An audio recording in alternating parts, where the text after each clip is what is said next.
Hello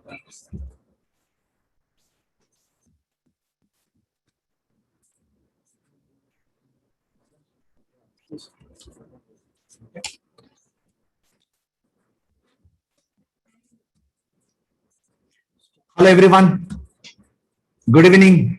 Namaskar. Salam alaikum. Wanakkam. Sat Sri Akal. Welcome to each and every one of you for this wonderful, first of its kind initiative in the country, India's Super Brains Virtual Summit. There was a time when we wanted to learn from a guru. We used to go to a Gurukul and we used to spend a lot of time trying to gather that knowledge. Even till the digital media had come, if you want to learn from someone, you have to go to the university, you have to go to the college, you have to go to the school, and then you have to spend time there and learn. Thanks to this virtual platform, that we are able to learn lot of things from top brains of the country. So, from the World Memory Sports School for India, we welcome each and every one of you across the globe, every part of India, for this wonderful virtual summit. And today we got 15 top speakers, experts in their own field. They're going to share their knowledge, wisdom, their expertise, and a word of advice for you to become successful. So stay with us from 6 p.m. till 9 p.m. I know it's a tough call for all of us because we have lost that habit of sitting for long hours in the class. Right now we are on virtual mode. Our attention span is very less, but it is very rare that we get to hear, we get to meet, we get to learn from 15 top speakers from the country. So don't miss this opportunity. And if you can stay with us, not only you will get benefited in your personal professional life, but also you have a lot of gifts and prizes to be won. We have a lot of Amazon watches, gift vouchers, and also we got more than 50,000 courses that you can win during our interactive session for the next 3 hours. And those of you who don't know who I am, my name is Squadron Leader Jaysimha. I am the President World Memory Sports School for India, only Indian with maximum Guinness Book of Records in the whole world. As you know, the title is Squadron Leader, which means I was part of the Indian Air Force for 21 years. Started from the lowest rank in the Air Force, went on to become a squadron leader, which is equivalent to a major in the army. And one day I chose to become a motivational speaker, soft skill trainer, and then I quit my job, then got into this field. Thereafter, I thought of specializing in one particular field, brain expertise, that memory and speed reading attracted me. And that's where I have spent a lot of my time, trained people in India and abroad. And as the President, World Memory Sports School for India, it has been my mission to promote this memory sports across the nook and corner of this country, where we can create memory literate people in the country. You understand? Memory literate people. Literacy means reading, memory literate people, wherein not only you will succeed in your academics, professional life, but also when you become older, you will never have that Alzheimer's, dementia, or forgetfulness. So, healthy people, when we say not only physical but also mental health, both of them are very important. And we are committed for that mental health, that is having very fertile, very creative brain. And that has been my mission. And for that, not only I have been training students, teachers, adults on memory and speed reading, motivation, but also we conduct memory championships every year. And this year, we are going to have a wonderful championship as well on 31st of October this year. So whether you are a student, whether you are a college-going teenager, or you are trying to get into some job by competing in different examinations, or you are a professional, doctor, engineer, scientist, politician, business person, and you think you have the best brain in the country, or you think you are a retired person, you are a homemaker, doesn't really matter who you are. You may be 85, you may be 18, you may be 8, you may be 95, doesn't really matter. If you think that, yes, I can learn, I can perform, I can prove myself, there is a beautiful platform for all of us 10 years it has been, we have been conducting offline championship. Came the COVID last year, we had that first online championship. So this year on 31st of October, we have the 12th Indian Memory Championship, the second online memory championship. So you may be from Jaipur, you may be from Jodhpur, you may be from Jaisalmer, you may be from Tiruvananthapuram, you may be from Bangalore, you may be from Chennai, you may be from Hyderabad, you may be from Delhi, or you may be from Rohtak, you may be from Kolkata. Doesn't really matter you are, where you are from.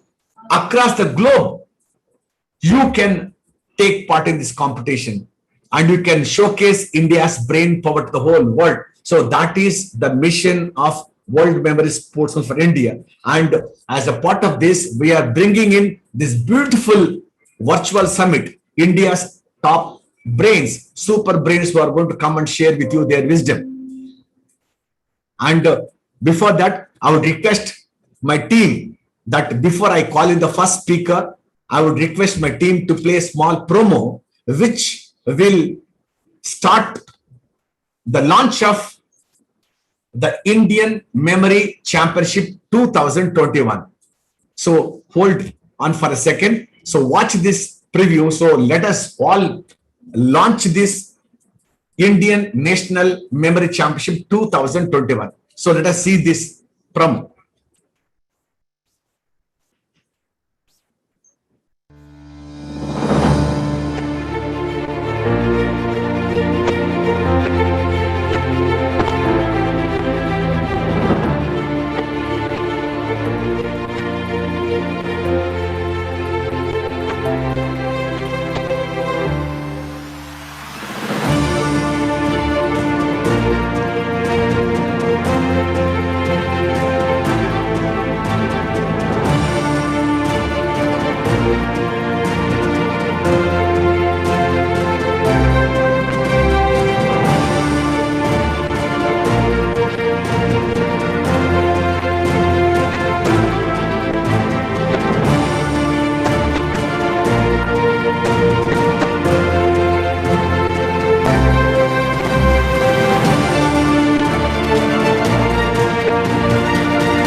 So friends, I request all my fellow Indians, my countrymen, and also memory athletes across the globe, put your hands together and let us all take an oath to make India as the intellectual capital of the world. Let us all together launch this Indian National Memory Championship 2021. So 31st October, here we declare officially the launch of Indian National Memory Championship 2021 with all your blessings and wishes.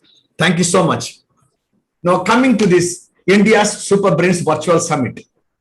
The first speaker, who else can be but my mentor? I am here sitting and talking to all of you because of one person. When I left my job with the Indian Air Force, and I was with a company called Mindtree Consulting in Bangalore as a HR head, then I chose to move to Hyderabad. Though I belong to this place, I hardly knew this place.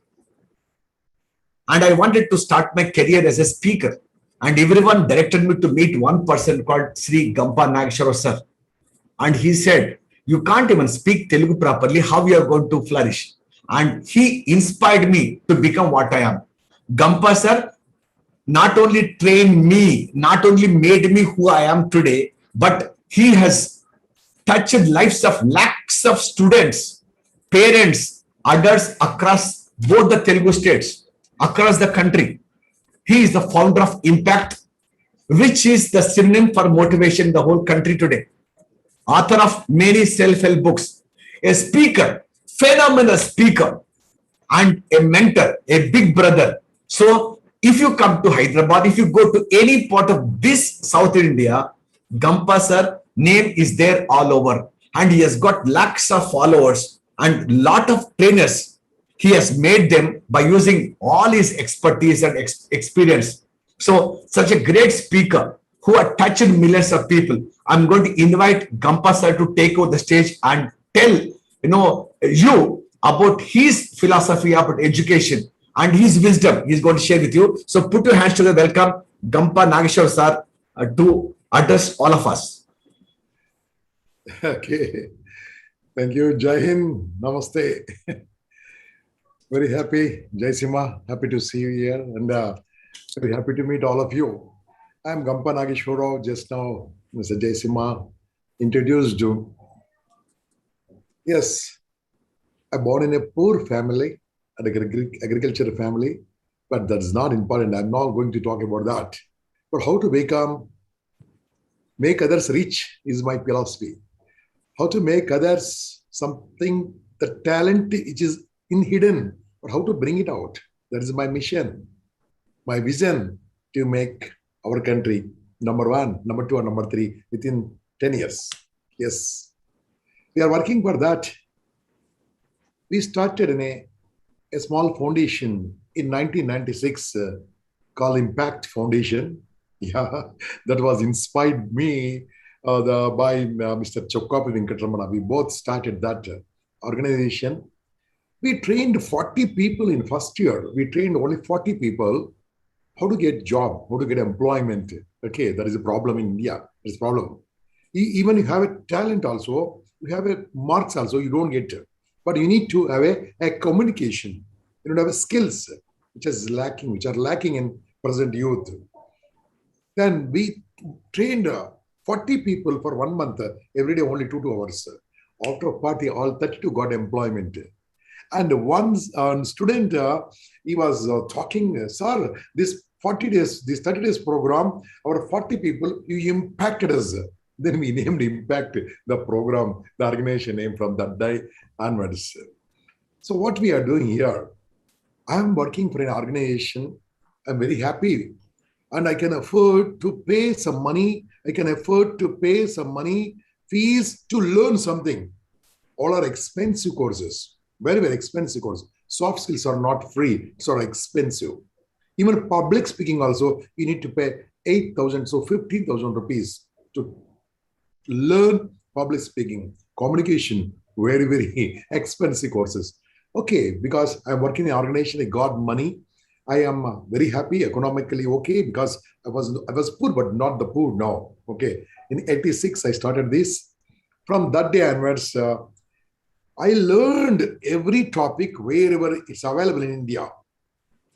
As of today, I visited 56 countries. But wherever available, I went and I paid, I learned. But what I did, after learning, I am training free of cost to everybody. Whatever I learned, I give, I give, I give, I give. If any organization say, don't share anywhere, I don't join that organization. I never join that organization also. After 2 years of an organization also, after everything learning, that Guruji said, don't teach anybody. I said, I don't want you. Then I came out. That is the reason. Because if we make the youth are very powerful, the country will become very powerful. Everything is available inside only. Where is the competition? There is no competition, in my opinion. There is no competition. You already competed yourself. In mother womb also, we competed with millions of the people in the sperm cells. So what is the competition? There is no competition. Only one thing, if you come out, everything is possible. So what is that? I explored. The hidden talent is in the youth. If you bring it out, the talent, they will do miracles. That miracles happen in front of me. Many of my students have become civil servants, police officers, judges, and speakers, trainers, industrialists, entrepreneurs. How? Because what I could not do, I made them. Like just a pillar, just like a step to people. And there is no politics here. There is no president is here. No one is there. Anybody can come and learn, go. The fees, what I ask, fees in this organization, whoever comes here, the fees you need to pay. The pay is you go into another free of cost. That's it. What I'm doing like this, except this, everything is free. And I'm making a mission called, from every home, there should be a certified speaker, public speaker, effective speaker, every home, every house, and every village in India, there should be a trainer. There should be a soft skill trainer, coach. That is my mission. We are running as per the mission.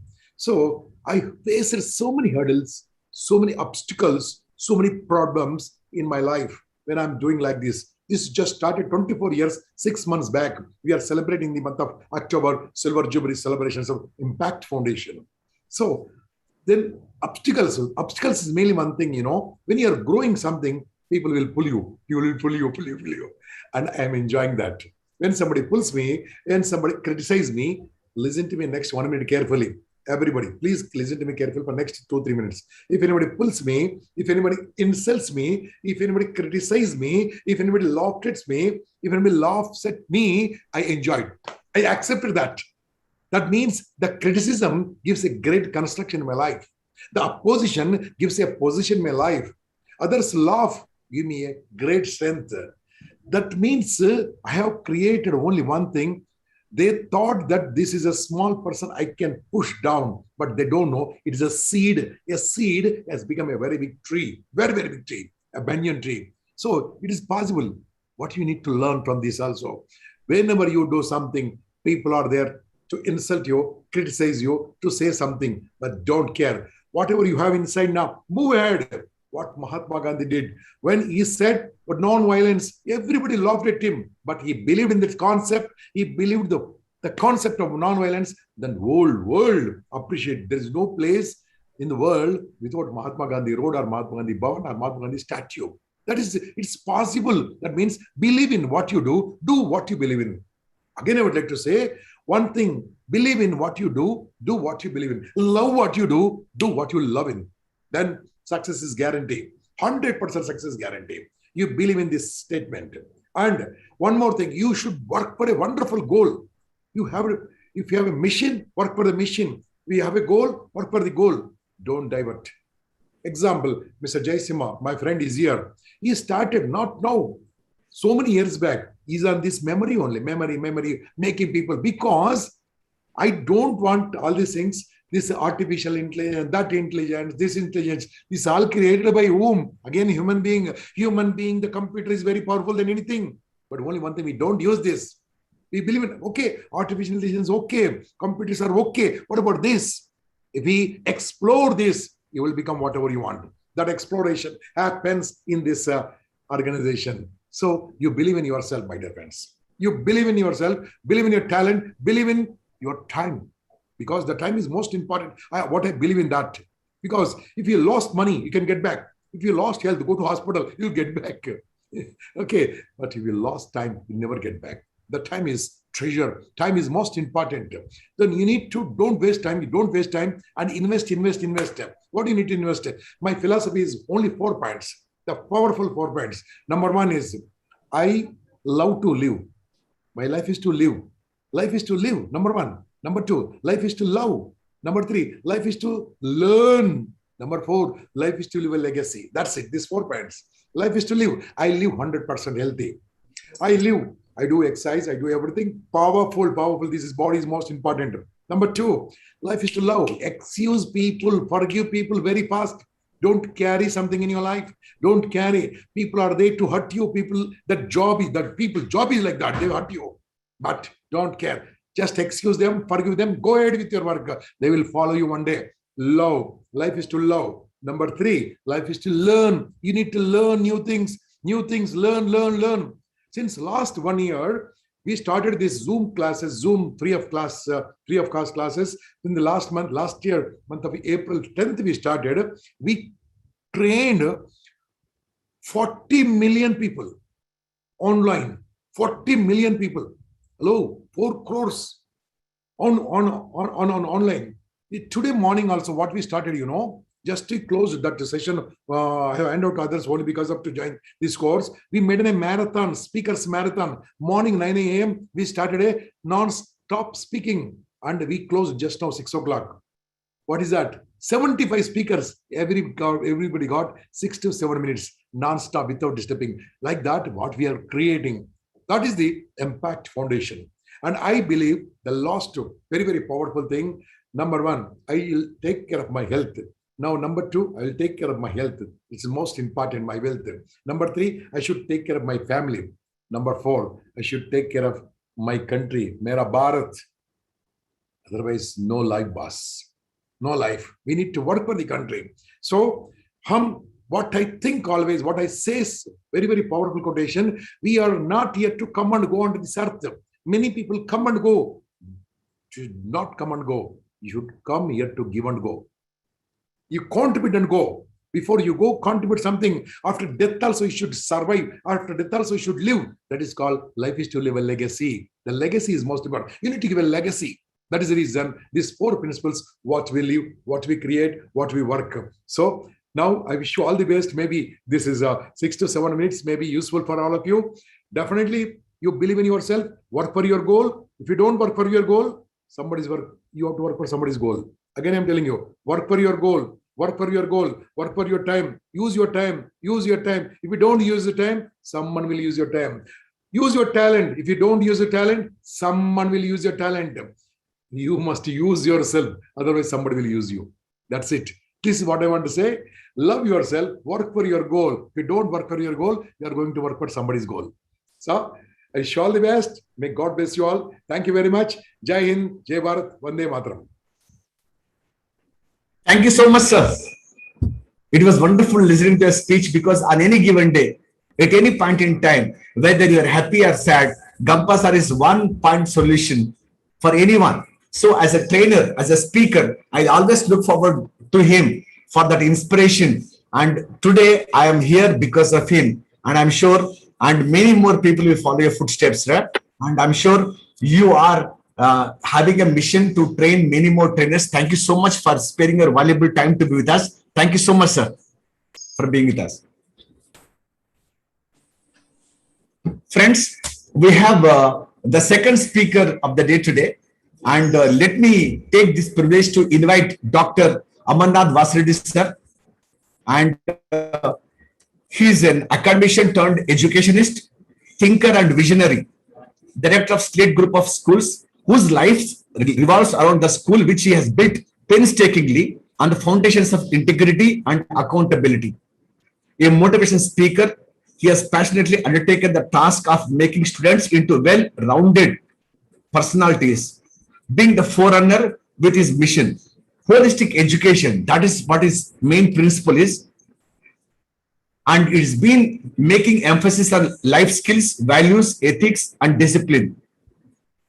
And besides academics, he focused on all this. A profound thought leader, has deep understanding of child psychology and teenage turbulences, has made him a benevolent mentor, teacher, and a guide to his students at Slate the school. His sole aim is and has been making learning a happy and enjoyable experience for children. See, when we say going to school, we think it's a pain, but he has made it very enjoyable and very, experienced learning. For 18 years now, Dr. Vasireddy Ammanar sir, director of Slate Group of Schools, has single-handedly and explicitly dedicated his life to provide child-centric education that is driven by values, future needs, and functionality. Mr. Ammanar can be regarded as the pioneer of holistic education, which has redefined the course and content of school education in Unita, Andhra Pradesh. Mr. Ammanar sir is an impactful trainer, a counselor who has invested all his time, energy, and resources only in school education and its attendant activities, and has never looked at safe investments or diversifying into any other domain. So he has got a lot of qualifications: MA, MPhil, Sociology, Anthropology, worked as secretary of the Abhyudaya Rachitala Sangam, which actually means Progressive Writers Association, has been a columnist for Enadu newspaper, the largest circulated Telugu newspaper in Andhra and Telangana. He had also written for more than 100 articles for Andhra Jyoti, Andhra Telugu Daily, has written scores of other articles in other Telugu magazines as well as beside this, he has been a guest speaker in many television channels. Anything to do with education, he is there on the television platform. And he also got selected for RAW, Research and Analysis Wing.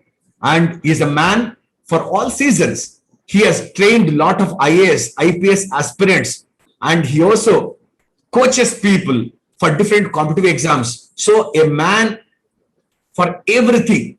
And I had been following Ammanar sir for quite some time on the Facebook, and I know his children, they conduct any competition on their own, for whether it is the school annual meeting, parent teacher meeting, could be anything. So as is an inspiration and is a fit person, not only physically, he spends every day so much time to keep himself fit in the gym, and also a very, very fertile brain that he has got. So we are privileged to have you, sir, amongst us to talk to all the people who are in this summit, to share your experience and your vision for India's education policy in the years to come.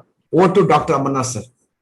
Thank you very much, Jai Simha Garu. Thank you very much for the opportunity. Since the time is short, I would like to zoom ahead with the points that I want to convey to all the students that are waiting there in the virtual class. Whether you like it or not, the world has already entered the age of fourth industrial revolution. Artificial intelligence, robotics are going to rule roost. This corona period, 2020, 21, maximum 22. In fact, I don't believe it's 22, 21. These 2 years is going to be the watershed. Already, as all of you know, lakhs or millions got retrenched from their jobs. This is only the beginning. The retrenchment has happened because of the lockdowns and all such corona, the crisis induced by the COVID-19. But the world is going to see many changes in the coming years because of induction of this new technology. So how to be successful in this post-COVID world, or how to be successful in this AI world? I'm just going to talk about 6 points, very, very brief. Number one, all of you, whether you are studying in a school or a junior college or degree college or university, I mean post-graduation college or beyond that, the skills that you need to harness, skills that you need to develop. Number one, comprehension skills, ability to comprehend. When you look at things, when you observe things, when you visit a new place, especially when you read something, you should not just memorize. Memory is important, no doubt, but not just memorize it, not just retain that in your brain, but understand it. What is there? What is the content? You must own what you are reading. You should also read between the lines. And when you are owning, how to own what you are reading?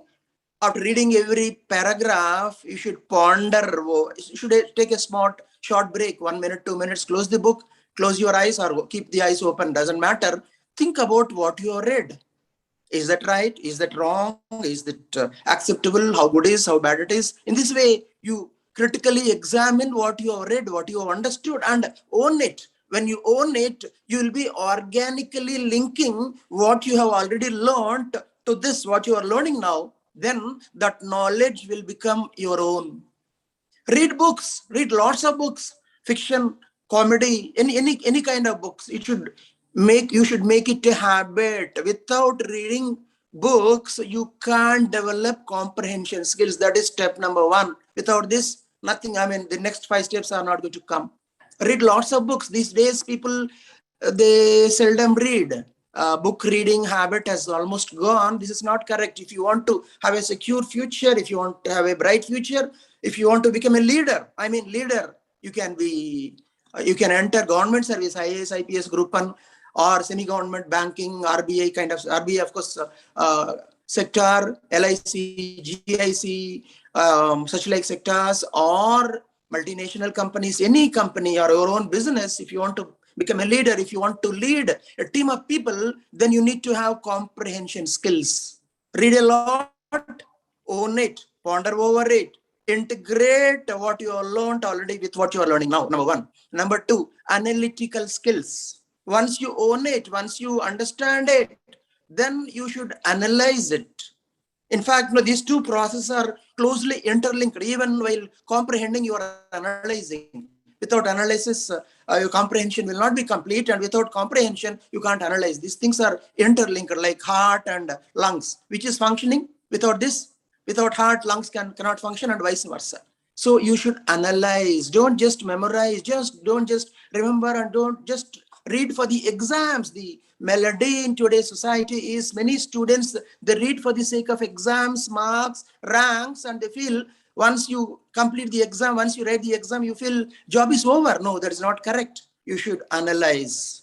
Once you analyze, once you are owning it, once you are able to understand a particular concept in 360 degree, from 360 degrees perspective, then you will be able to apply it to what is happening around. Comprehension skills, analytical skills, application skills.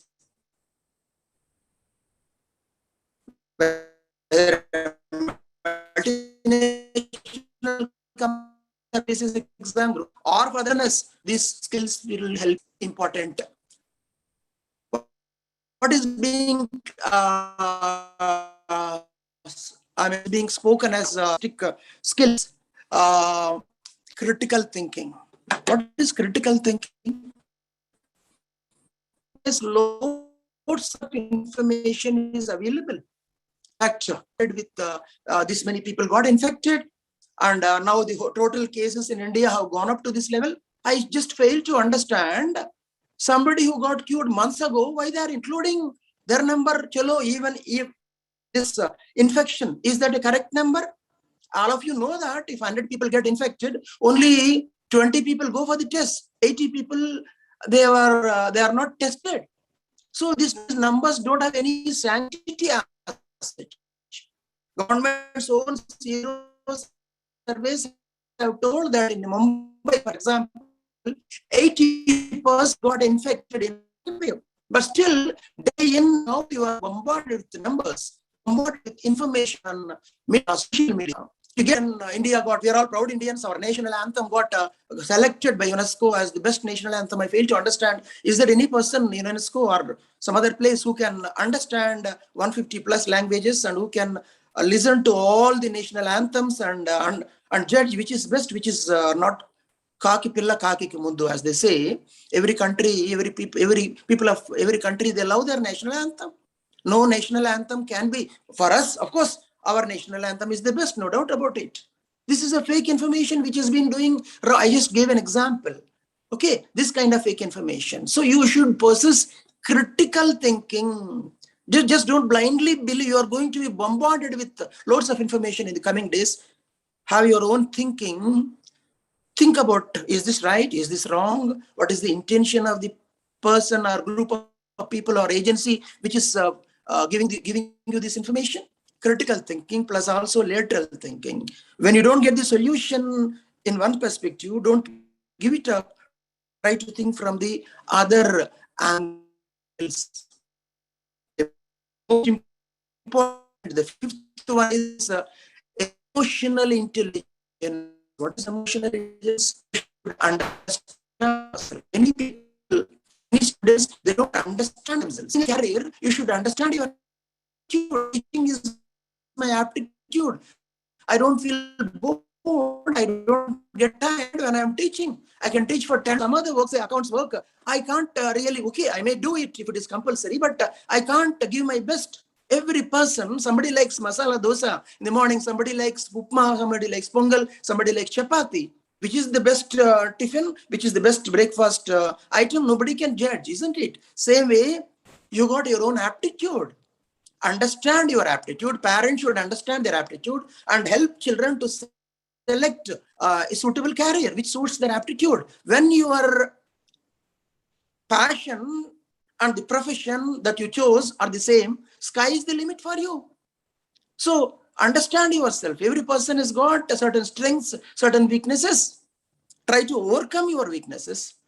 Utilize the strength. Be honest. Many people think they are super smart. They are over smart. I love people who are smart, but if somebody is over smart, what is over smartness? What is the difference? I'm intelligent, smart. I'm the only person intelligent, over smartness. Don't underestimate the intelligence of the people around you.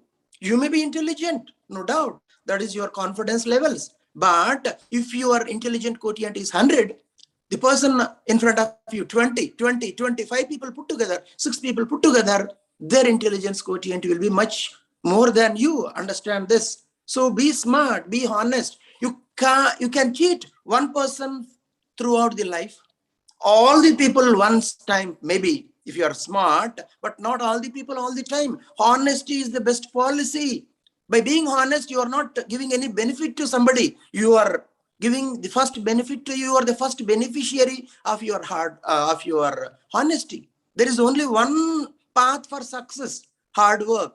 There are no shortcuts for success. Don't look for shortcuts. See, somebody is going to help me. Should I spend money? Are there any dubious ways to become a leader, to be successful in life? Don't search for this. You will get 1,000 answers. But the reality is, all those majority, there could be some minor exceptions. 90+% of those who became successful, they pursued the path of believe yourself, self-confidence, put in hard work, be honest. It takes time. Life is not a sprint race, my dear students. You could be a failure in 10th class exam. I mean, you might not have got the grade that you wanted.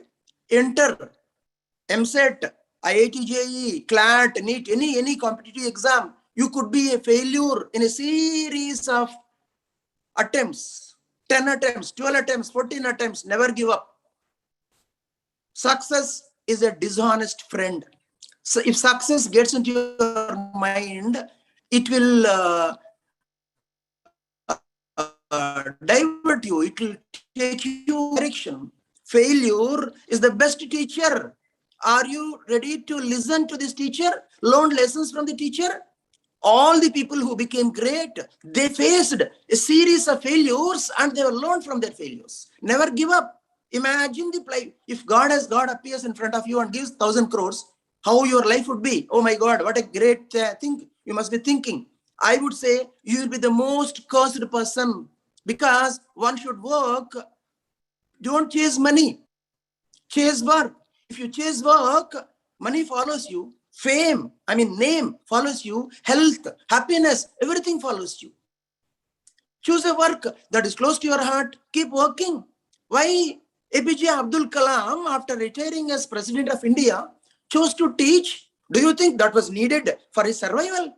Government of India is capable of taking care of an ex-president, provides palatial bungalows, everything provided. Why he started his journey in Chennai went in flight to maybe, I don't know, Assam or some place, Kolkata, and from there, car journey to that hill station. Then he was delivering the lecture and he died there.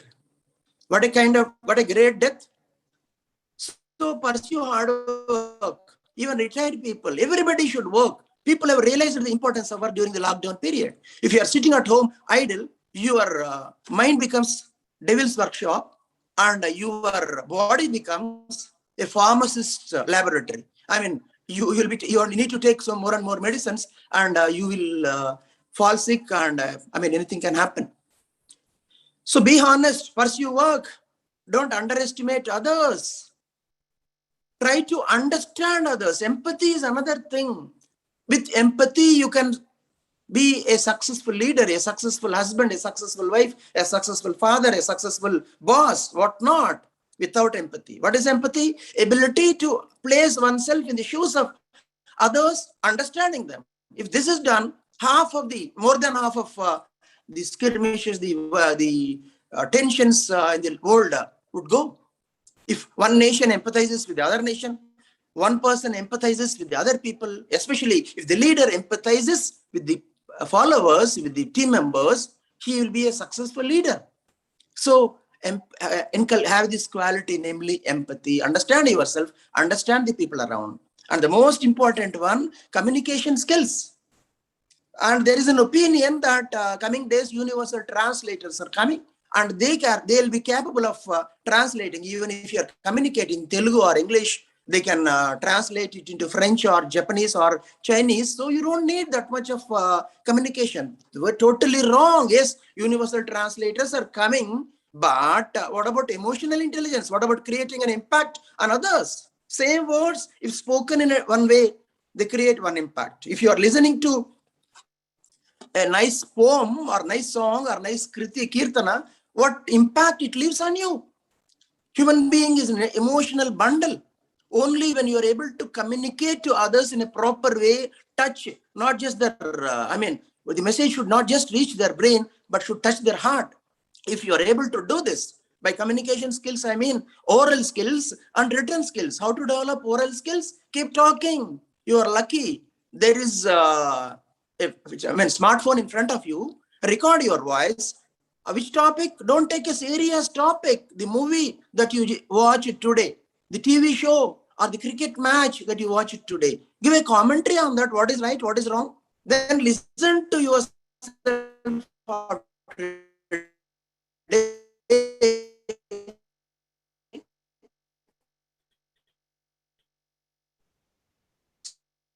See whether you're able to communicate or getting speech lecture, and it doesn't happen in one day. It takes a lot of time. Keep writing, keep talking, discussing with friends, communication skills. These are the 6 qualities: emotional intelligence, communication skills.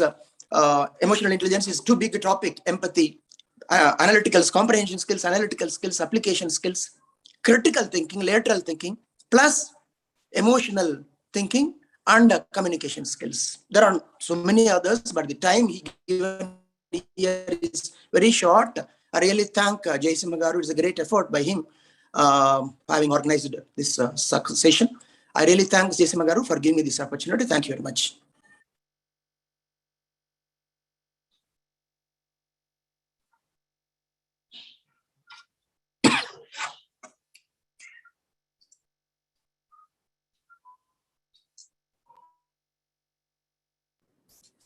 Thank you so much, Amarnath sir.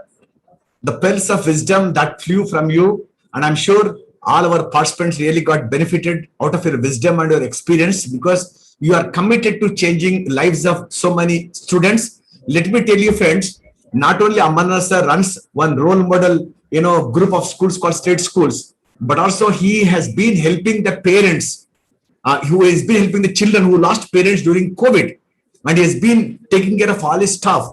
And he had been advising people what to do, what not to do in these troubled times. So he is a man with a lot of knowledge and experience. He is a selfless person. And thank you so much for sparing your time with all of us, sir. Thank you so much for being with us, sir. Pastor.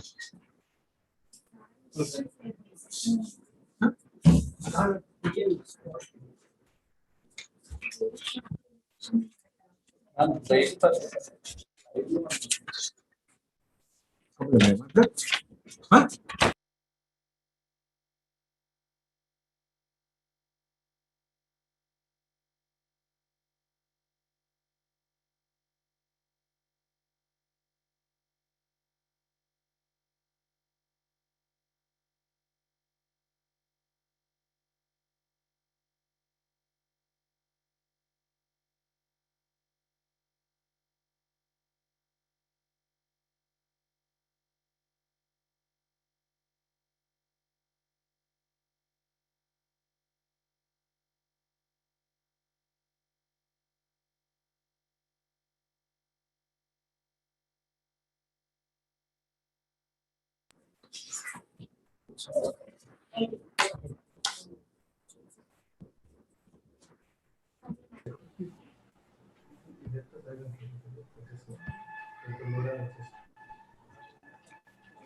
Friends, today we have another wonderful speaker, a person whom I know for many years in the field of training, an inspiration personified, and Dr. Komal Ravindra ma'am. She runs lot of education institutions. Started her education in Mysore, and from there started a school in Chittoor called RK Model School, and from there to starting a college, and from there starting her own enterprise. From there, now she is a guest speaker and panelist in many IIMs and IITs as well.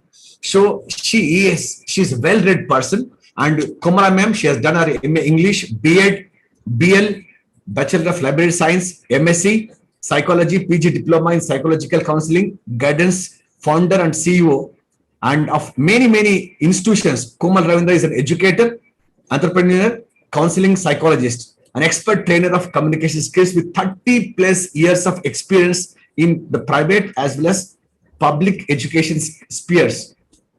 Currently, she is the founder director of RK Model Group of Institutions, as well as the founder and CEO of Crew RK Solutions and Services Private Limited, Tirupati, Bangalore. She has a 360-degree view of education and its challenges, and she provides contextual solutions with her expertise in education psychology.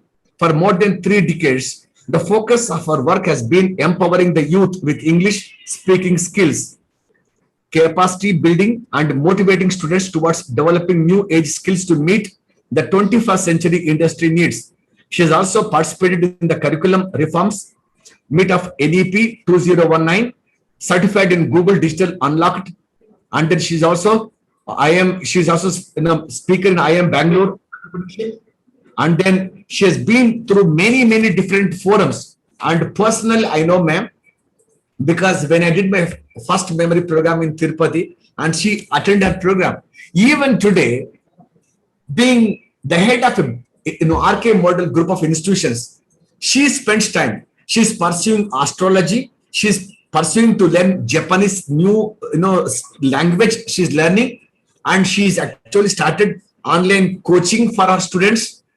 She is an all-rounder in her by herself, and I had the privilege of being with her at many forums, and I'm so thankful for her that she had accepted my invitation to be with us today in spite of she being so busy. So you'll be really lucky to listen to Dr. Komala Ravindra ma'am. So I would request her to address all of us on her vision about our education and what she's doing in her school and how having good memory will help all of us. Over to Dr. Komala ma'am. Yeah. Thank you, sir. Good evening to all of you. My pronouns to the President, Squadron Leader Jaisimha, the World Memory Sports Council for India. I'm very delighted to join the distinguished speakers of this panel this evening in this virtual summit. And I wish a very happy evening for all the participants in this virtual gallery. When Jaisimha sir called me and spoke about this great event in this nation for the first time, I was so happy, and I just asked him what he's expecting me to speak. He said, just share your experience, madam, he said. It's really a privilege and pleasure, sir, to share my experiences. As Gampa Nageswar Rao sir has spoken initially, how important communicative skills are. I faced this problem in my life. Being born in a rural village, I studied in Telugu medium up to intermediate. Then I happened to join Regional College of Education, Mysore, where English was a medium of instruction. And it was a cultural shock for me indeed. Language was a very big challenge. Learning to speak and learning to do examinations in English was a major challenge I faced. And I had to change a lot, regarding receiving education, understanding, and successfully presenting in the classrooms. It was a very big challenge for me way back 30 years before. I did it, in 1987 it was. I can never forget the shock I underwent. So after completing my course successfully there, with the help of my teachers and mentors and extraordinary teachers I had for 4 years, my college life was it was a like I can say a kind of transformation I underwent.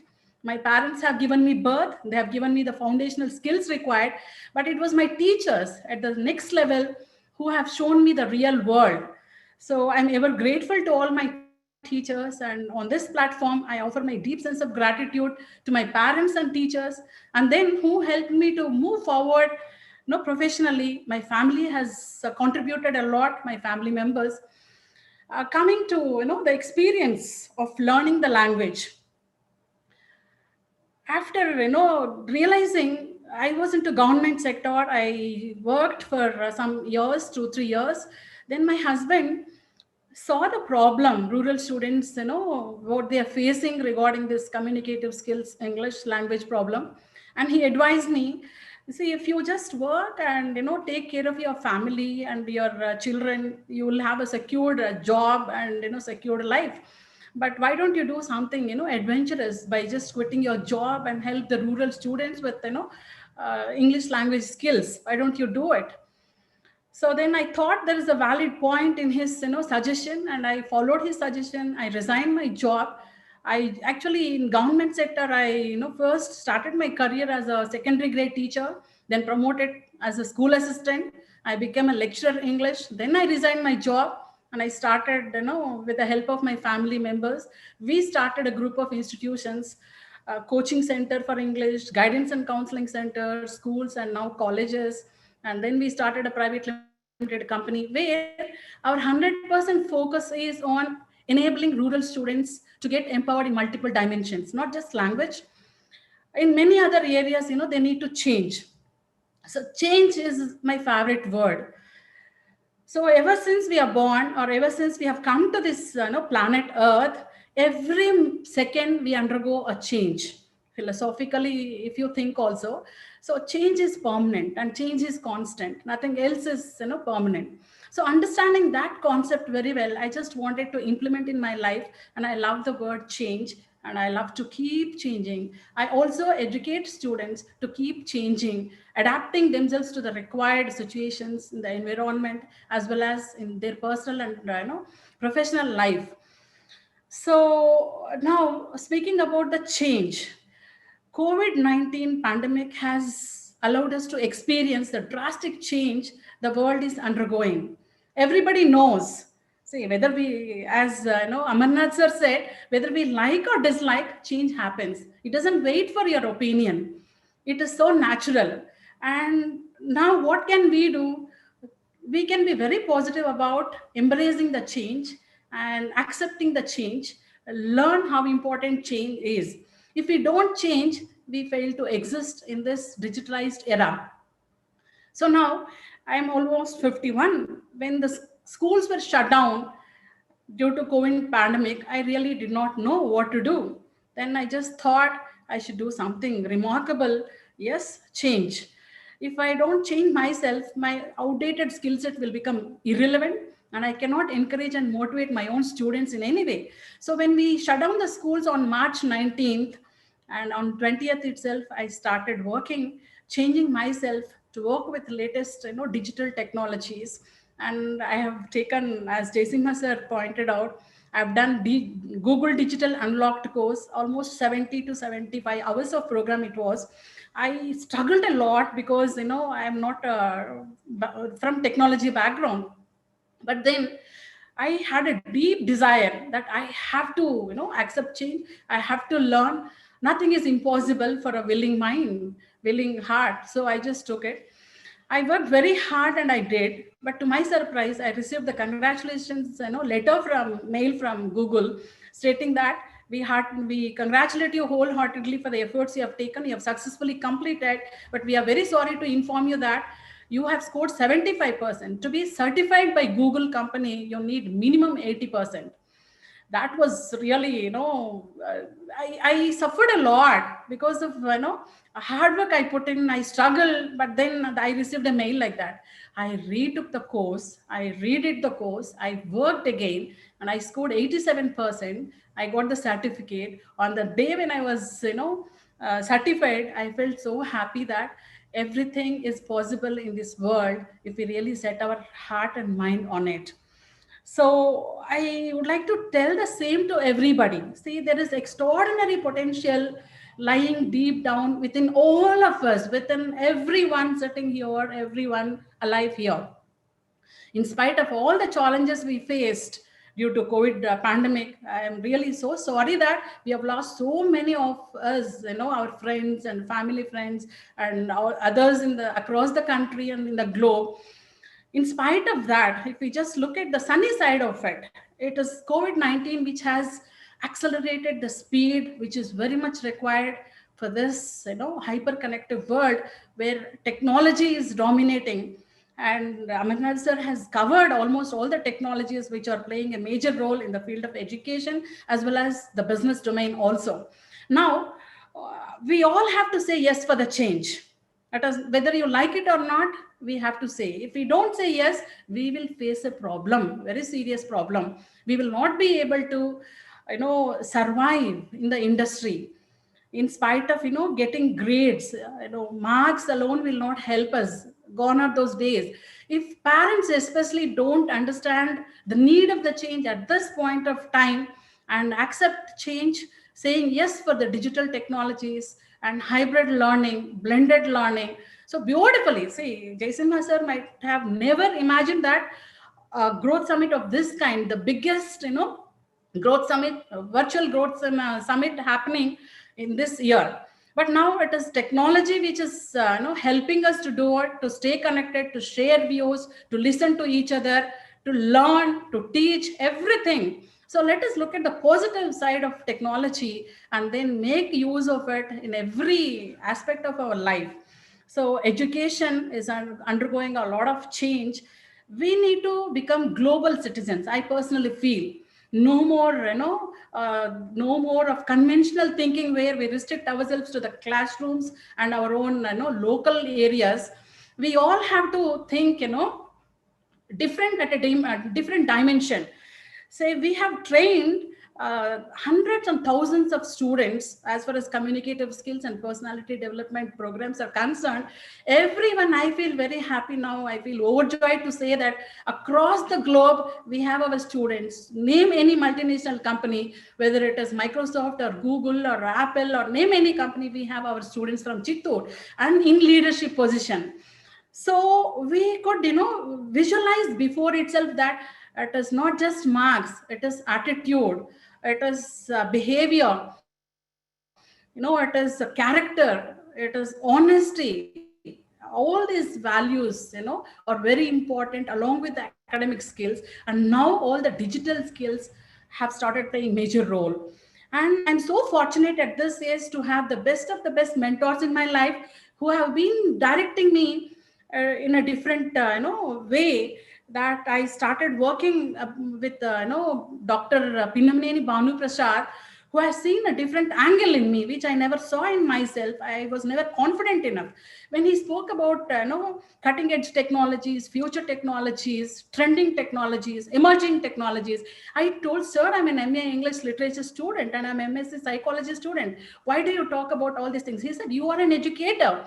If you don't get acquainted yourself with all the changes that are taking place in technology, you will be doing a lot of damage and injustice to the student folk. So my dear lady, you say, yes, you need not be an engineer to work with all these technologies. So for the past 3 years, I've been working on artificial intelligence, augmented reality, virtual reality, 3D printing, machine vision, robotics, everything, one by one, one by one.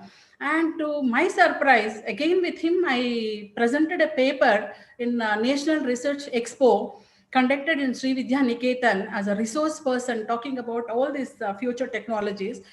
All the engineering college professors were of the opinion that I am from engineering background, which is wrong. So my dear students, you don't have to worry about from which background you are. Technology is a powerful tool to excel and to achieve what you want very easily. So it is a tool which destroys or destructs the barriers, whether you are a girl or a boy, or from a rural India, or from where you are. It doesn't matter. So technology is a powerful tool in your hands, and you will have the best access to the best of the best professors from Oxford, Stanford, or Harvard, any university. You can sit in your house and you can. So I request all the parents to change their mindset and help students. See, you don't have to invest, buying gold or this, that for all the girls, and some property for students. You buy laptops and digital devices where they can have access to the powerful, sources of learning. We have treasure house of learning available in, internet, using internet as a tool. So you don't have to tell that, screen addiction, this addiction, but tell them, guide them how to use electronic devices and how to spend their time properly for bettering themselves in every aspect of life. So they require, today's youngsters are born with technology. They're super fast in adapting themselves. And, as Amarnath sir was talking about 21st century skill set, that is very much mandatory for all the students of this age.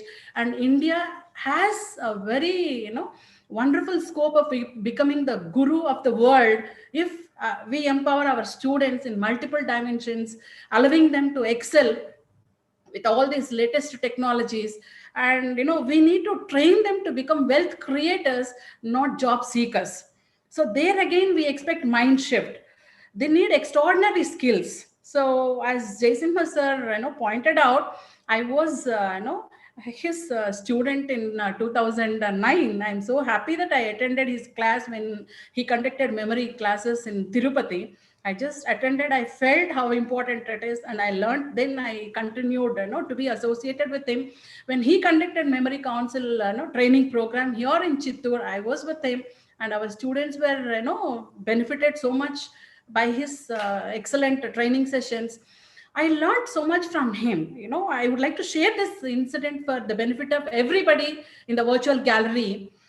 When Jaisimha sir was conducting training program in Chittoor, we took over a school in Tirupati, and we wanted him to address the parents, conducting parents meeting. He had some urgent meeting in Hyderabad to attend. A day gap was left. He traveled from Chittoor to attend and complete his meeting and come back and attend the program in Tirupati. But it was a misfortune that his car met with an accident. Night, it was 10:30 or 11 o'clock. We received a call. Only driver and sir was traveling.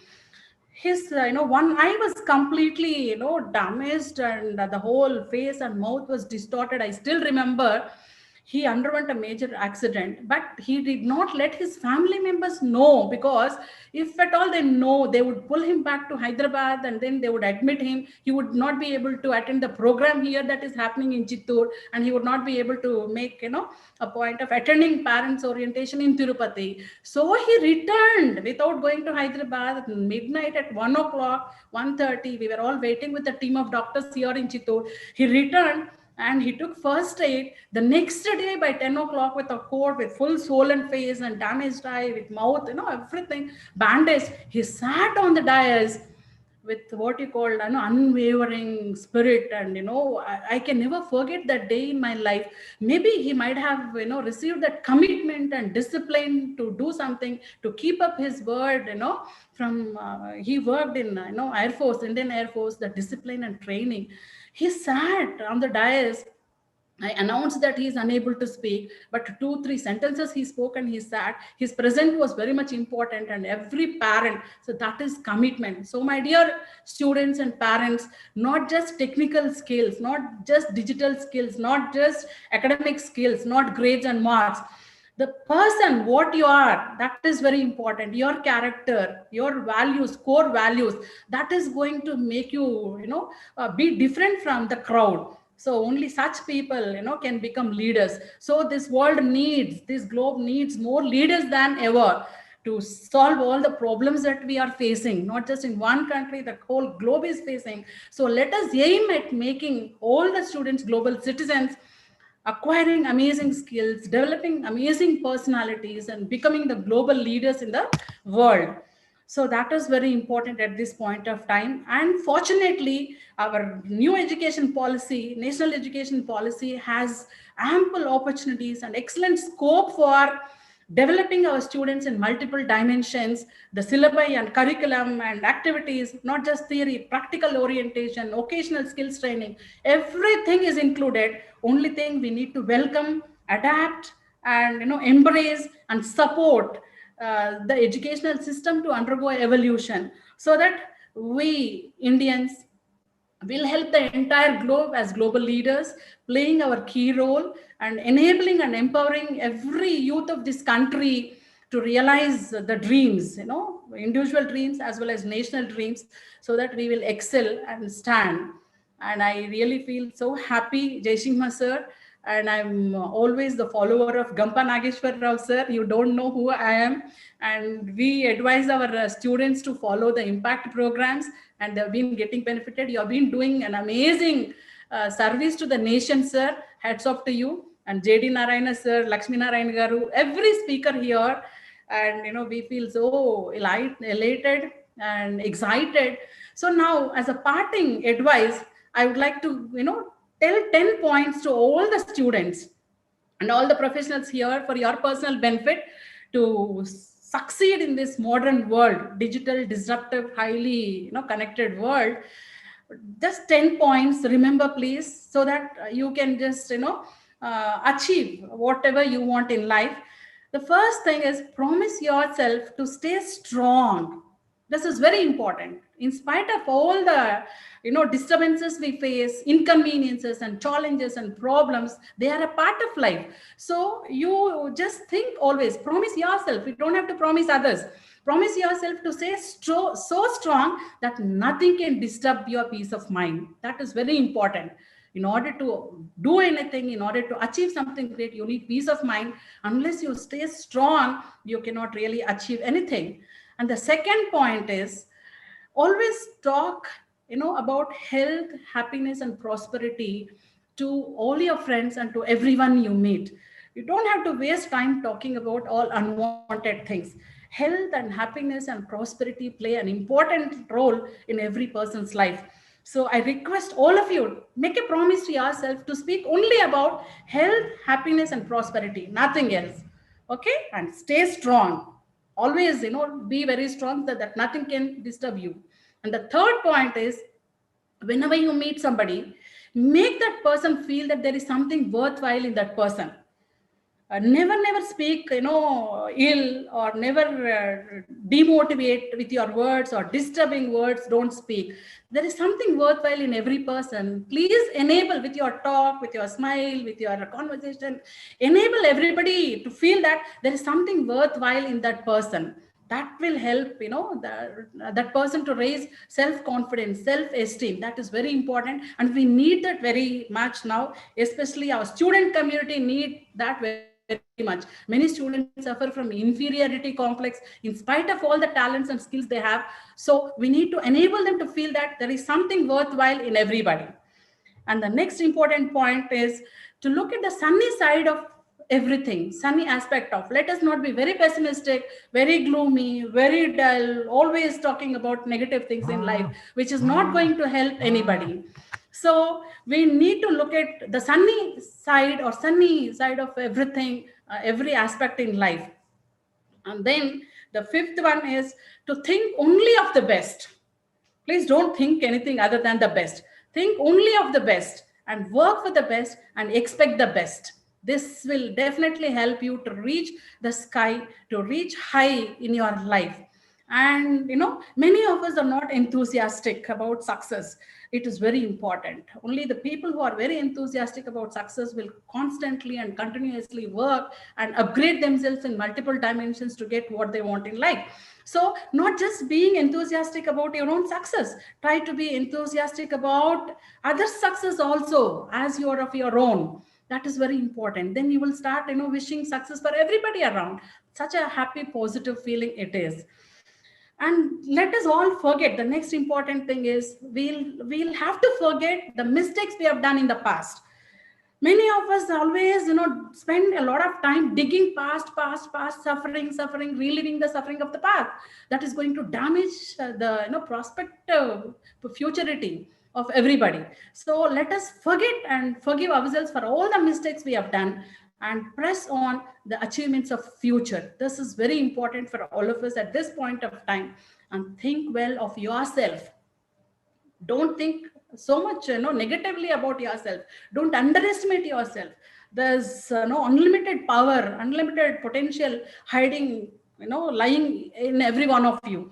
So value yourself, think well of yourself, and then start thinking what you want in your life. Have a strong desire and set a dream and goal to achieve. And the next last two important things I want you to remember is give so much time improving yourself. Give so much time to improve yourself so that you will not have time to criticize others. We don't have to waste even a minute of time blaming others, criticizing others, thinking about others. So give so much time to improve yourself so that you will realize all the dreams that are close to your heart. And finally, change. Embrace the change and love the change and accept the change and enjoy everything in life. Thank you so much, Jaisimha sir, and all the participants in the virtual gallery. Thank you. Thank you so much.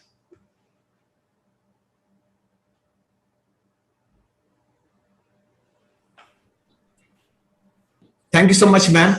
It was indeed a great pleasure listening to you again, because on any given day, you are such a phenomenal speaker and you remind me of those days that we spent together in Tirupati and Chittur.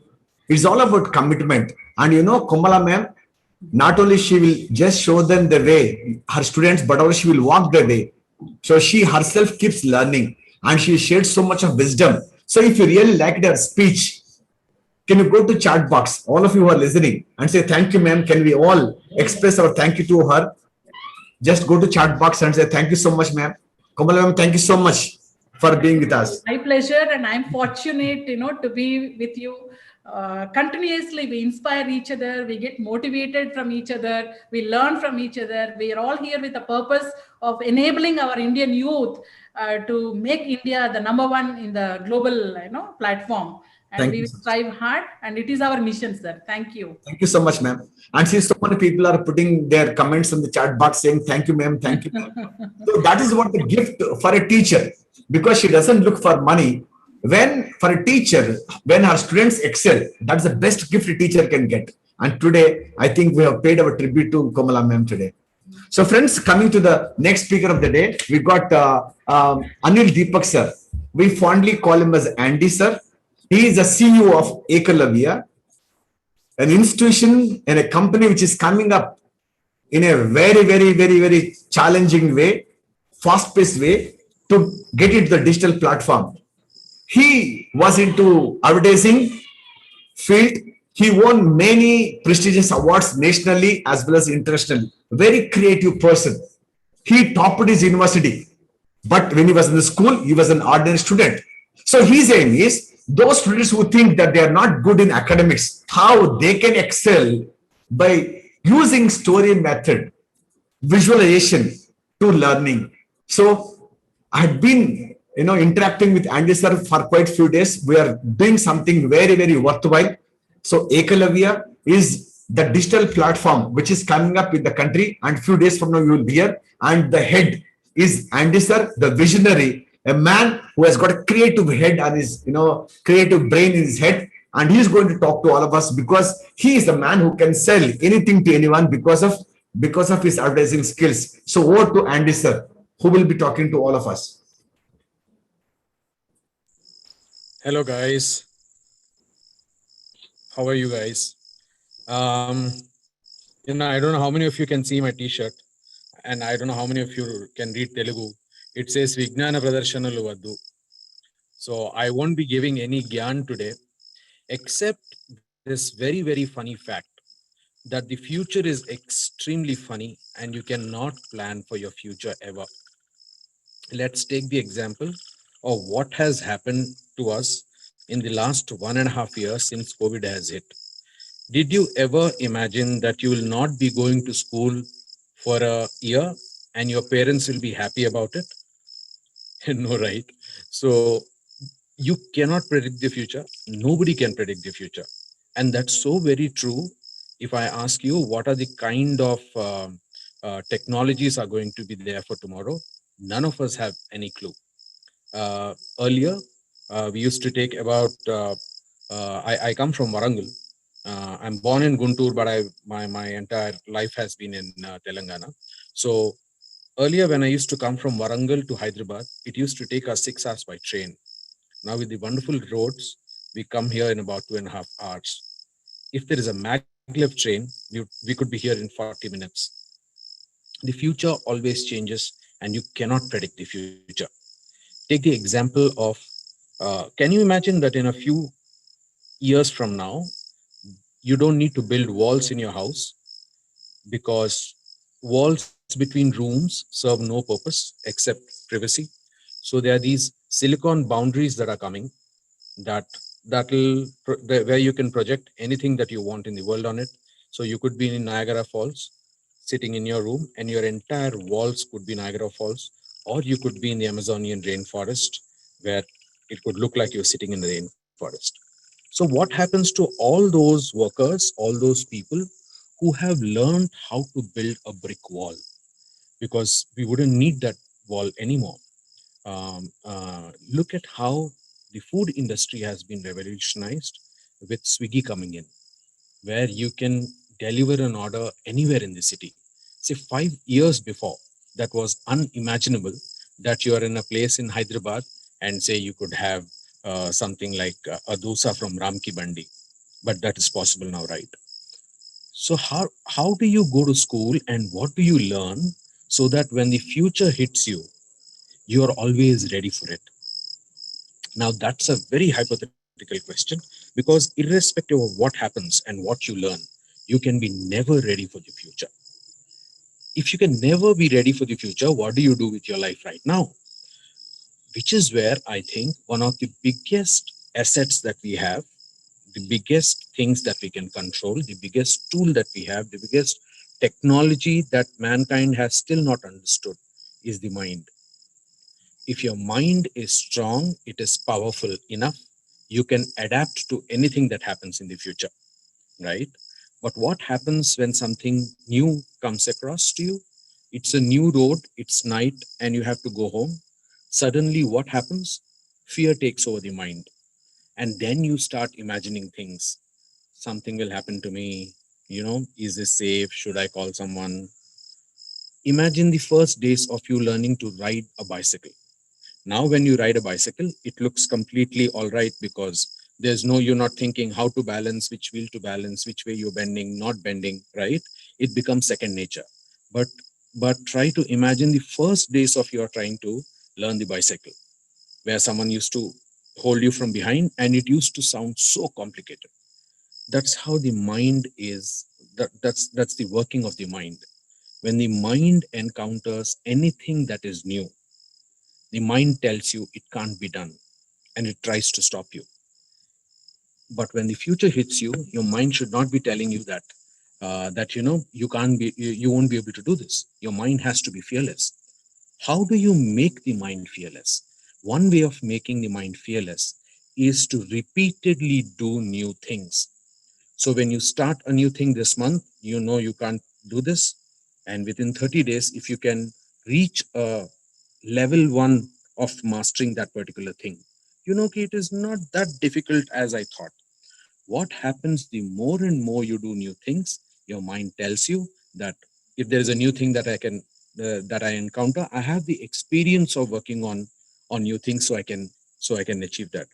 So one of the things that we're trying in Eklavya is, of course, we teach you subjects in a storytelling way. We make it easy for you so that it is simple for you to understand. But what we are also doing is in our course called a Can Do Mind. A can do is I can do it that way. In a can do mind, every month we are exposing kids to one new thing that they don't know exists. One of the courses is being done by Jaisimha sir on memory, on how to train your memory in a month. We're also doing a course on ambidextrity, which is the power of writing with your two hands. After today, tomorrow, maybe just take two pencils in your hand and try writing it on paper, and you'll realize how difficult it is. But we guarantee you that in a matter of 30 days, you will be able to write with both your hands.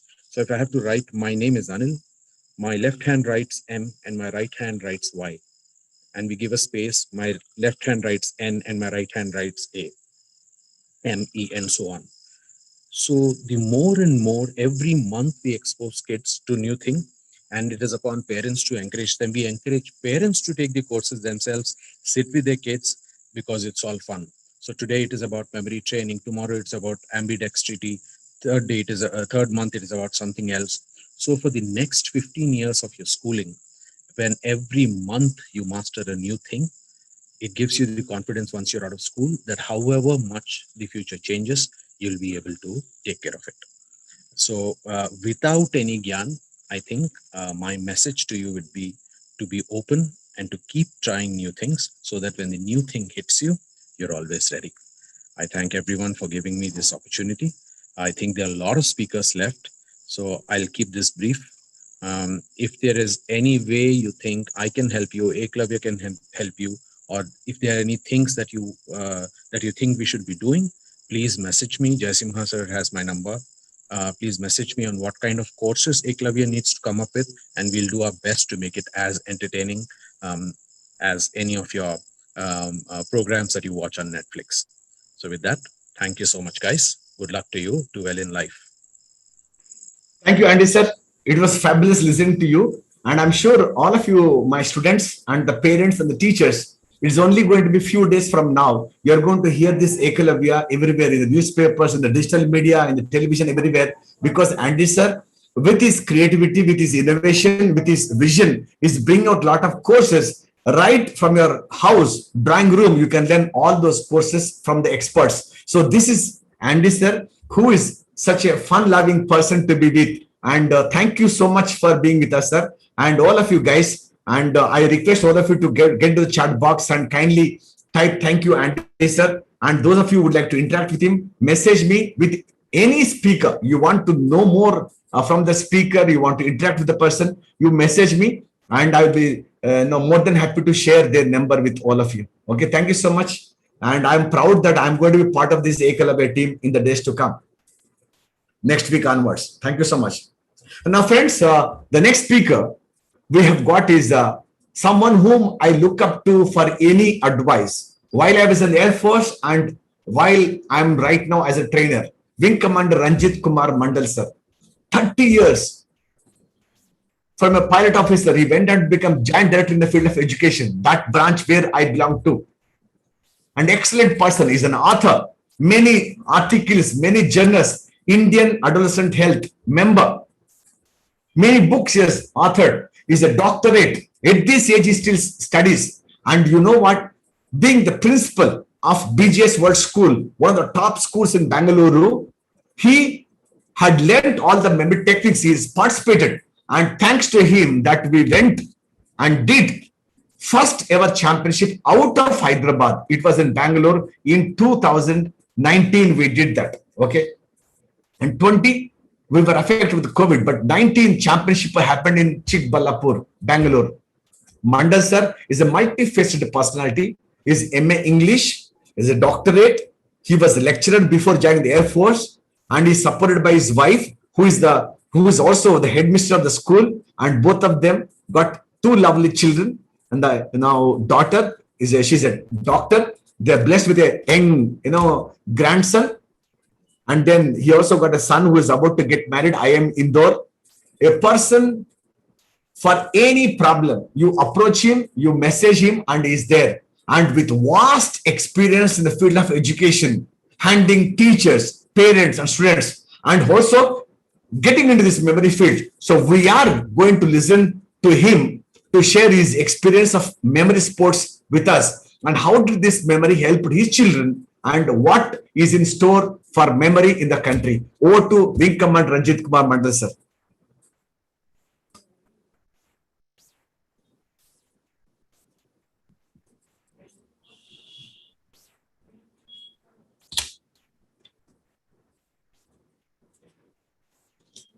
Yeah, as my speaker is on, should I start now?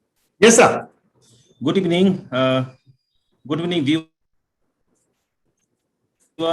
Let me welcome all of you once again to the forum, because I happen to be the Secretary General of the Indian Association of Adolescents, World Memory Sports Council of India. It has been formed about 3 years back, but my acquaintance with Scholar Jaisima is about a decade old.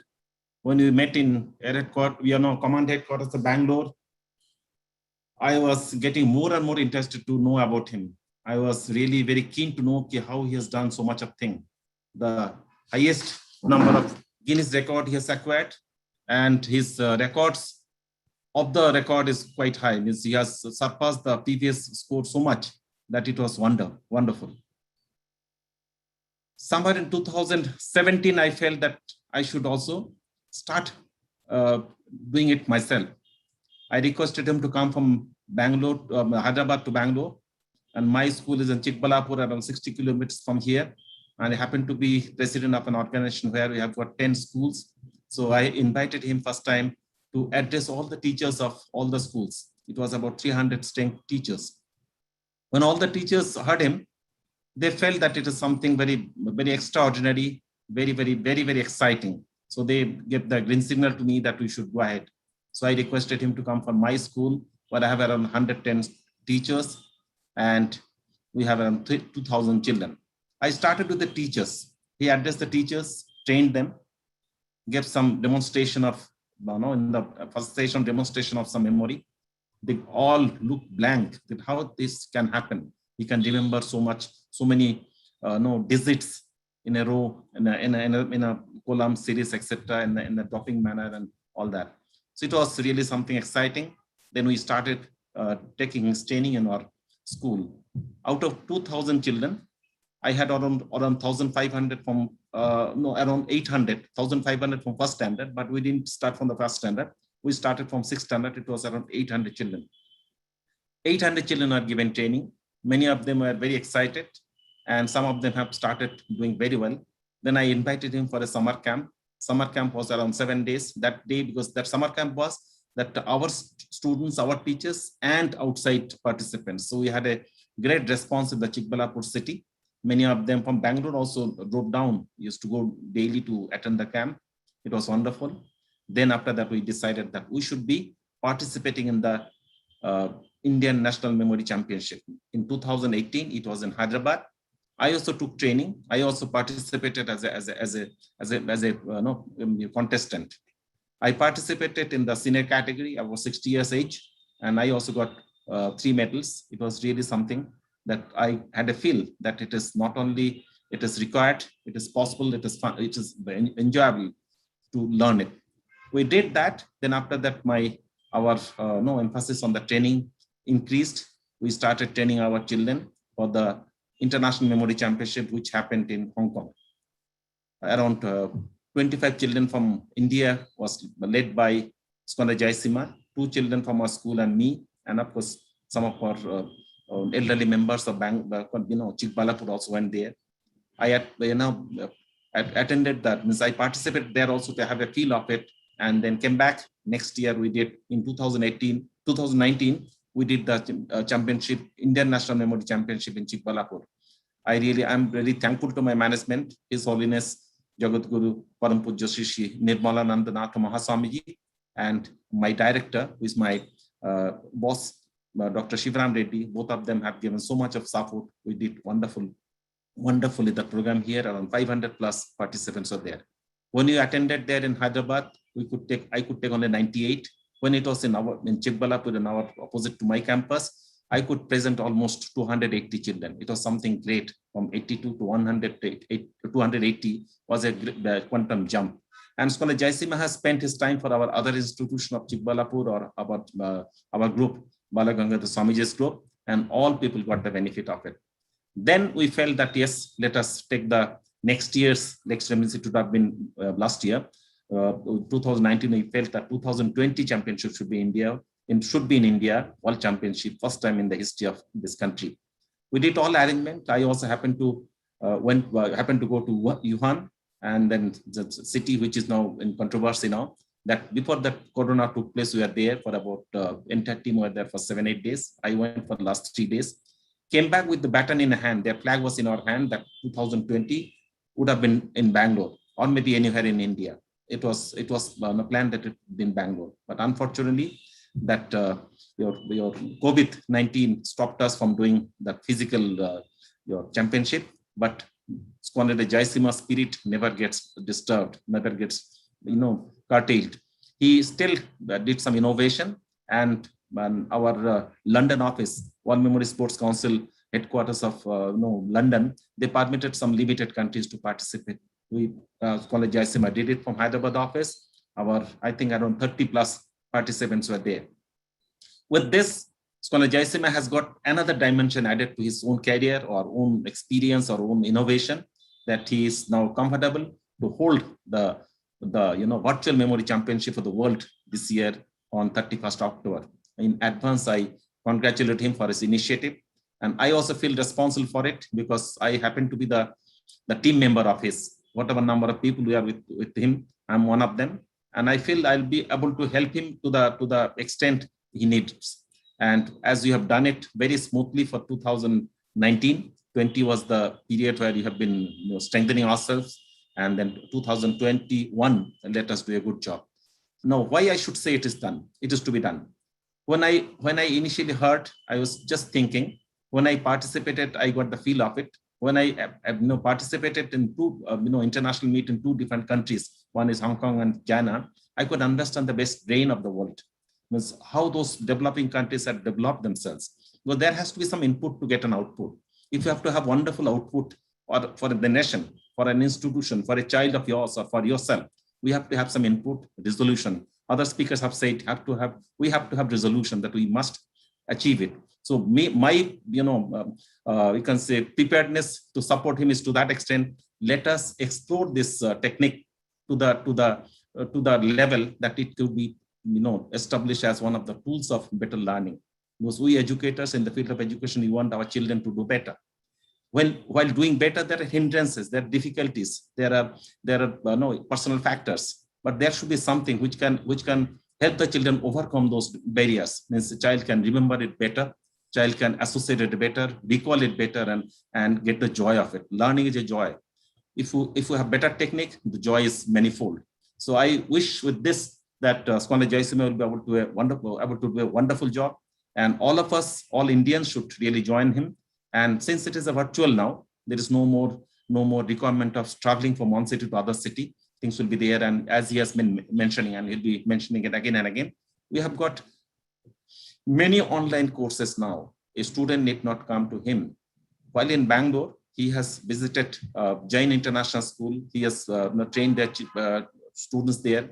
He has gone to Air Force School, Hebbal, that is our headquarters training command school. He has trained there. He has gone to Raipur. And when he was here in between, he took out some time and went to Jaipur for the Raipur for Goel International School. He has done that. But when it was a joy for him, it was a wonderful occasion for the learners to have the instructors in front of him. That is one. But now the constraint is different. Now we have, I think, the entire learners, community, entire teachers community have got into the online mode. And though may not be, completely satisfying, but online training will do a great job. And of course, as a follow-up, as a sum up, or in between, he can go personally to different cities and attend that. And from my side, I can promise Scholar Jaisima, the BJS World School is yours. And if it has been 200 plus last year, means of 2019. This year will be similar size and with great enthusiasm. And I have missed it that in the year when we went to Hong Kong in 2018, our one student, our one 8th standard student got the International Master of Memory. In the first attempt, a girl of 8th standard, breaking the record of the whole globe was something very, very fascinating. And I feel happy that yes, I could request Scholar Jayasimha to be with us. He stayed in our campus, he trained our students, and we got the benefit. Scholar Jayasimha is as great as that. He has no barriers. If somebody is willing to learn, somebody is keen to learn, he's always there to support. So I request all the participants today, take a positive note of it. Jayasimha is a wonderful person. Perhaps we may not get the second Jayasimha in our country, but this Jayasimha is an enormous person. He has got so much of potential, so much of energy. He's, I think, 24 hours he can work. So with that man, if you cannot achieve the best today as an individual, as an institution, as a community, as the youth group, and then we cannot do it. And more interesting is there are several groups in the participation. One is that 12 and below, that is children category, the student category, 18 to I think 12 to 18, another category, junior category, 18 to I think 59 is another category, youth category, and 60 and above is the senior citizen category, senior category. I happen to participate in the senior citizen category. I think I'll continue to participate for the joy of it. For this, every participation we do, every day's training we do, we can feel ourselves that our concentration is improving. Our techniques are helping us to do better in our own profession. It is not only fun it is not only game for fun. It is game to improve ourselves. It is a game as well as learning. So this is a wonderful combination which I have come across through Scholar Jayasimha. His 21 Guinness record is not only his achievement. I think he can make all of us earn Guinness record. With this, with my best wishes and with my assurance that I'll be with him all the time for the next events to come, as long as I'm healthy. And I like to give him once again the confidence from my side or assurance from my side that we will do together. Thank you very much.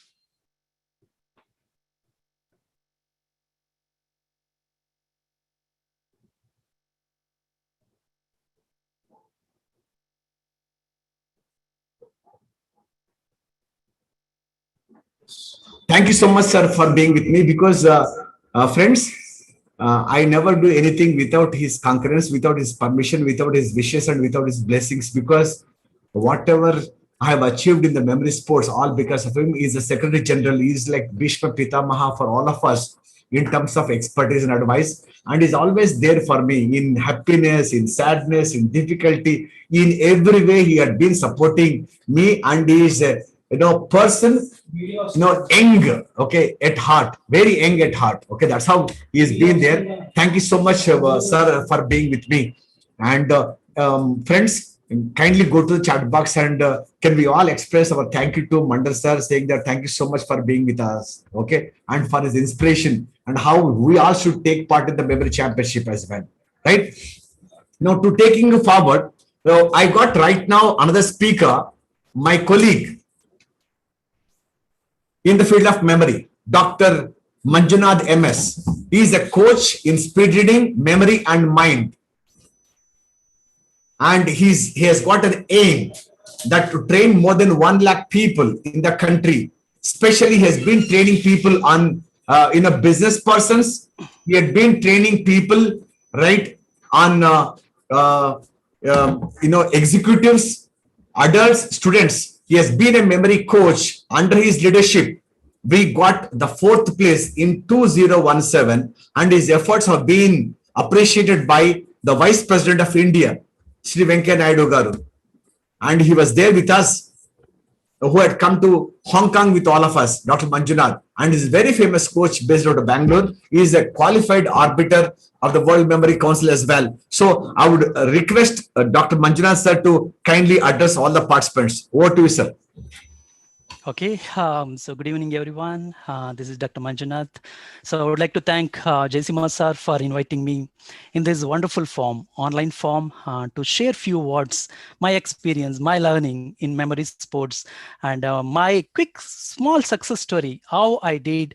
So various other concept. I'm going to share few minutes so that it'll be helpful for students or professionals or a homemaker.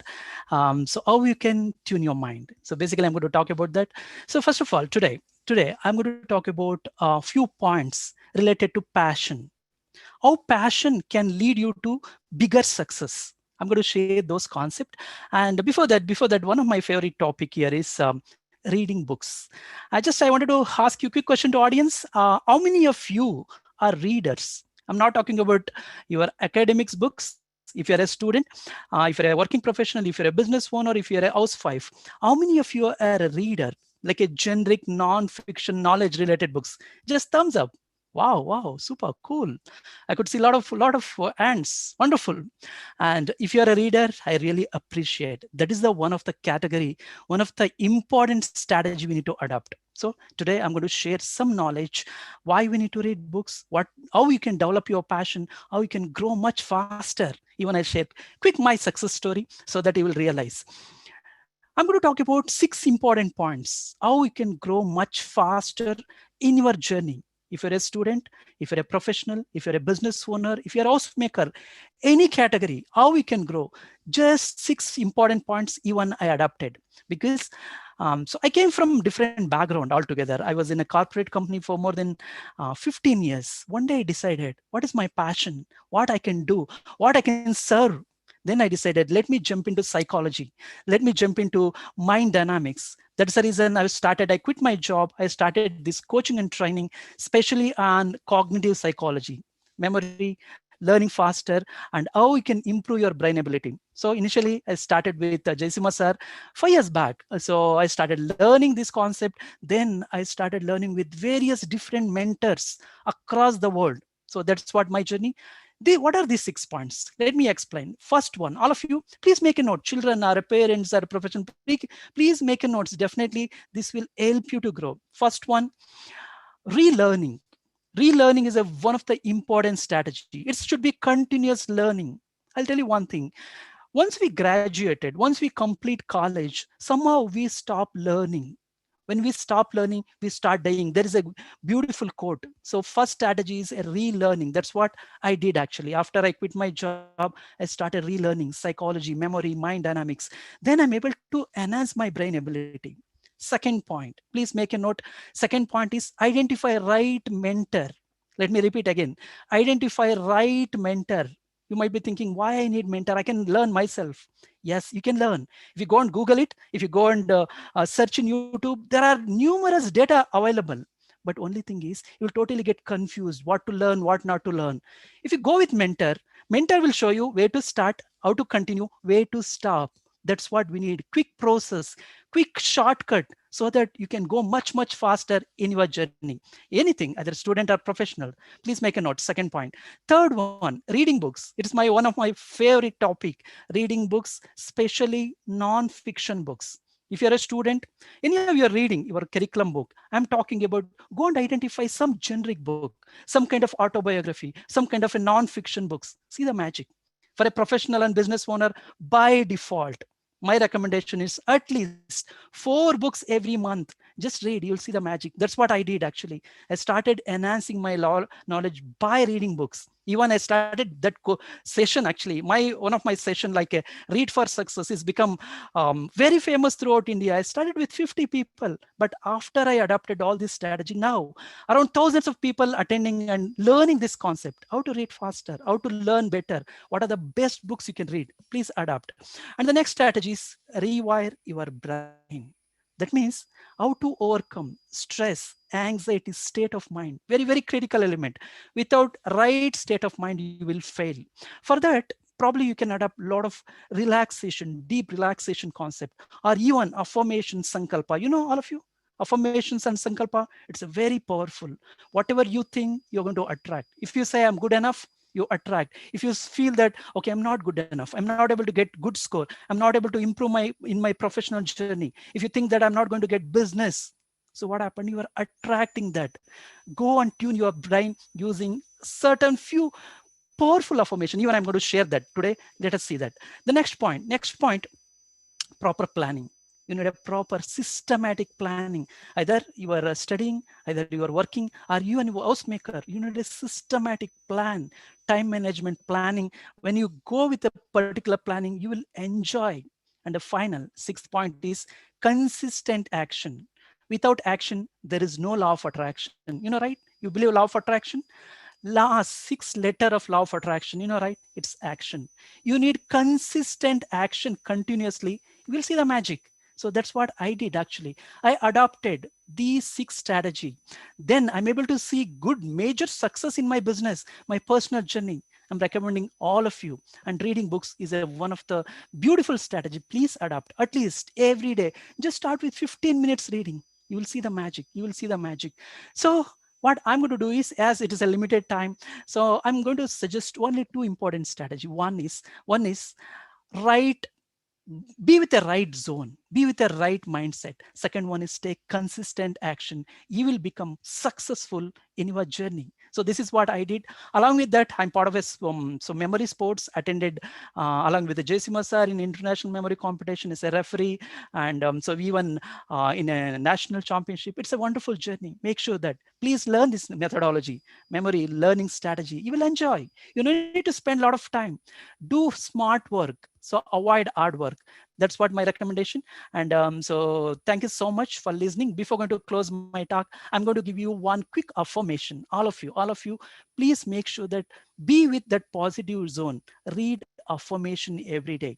When you can do, before going to sleep and as soon as you wake up, because you'll be in the alpha state. It's a powerful state. When you start reading the right affirmation, you attract what you want. So I'm going to share 4 affirmation to all of you, either student, professional, or housemaker. Please make a note along with me. All of you say this word. Okay, I'm going to read it out.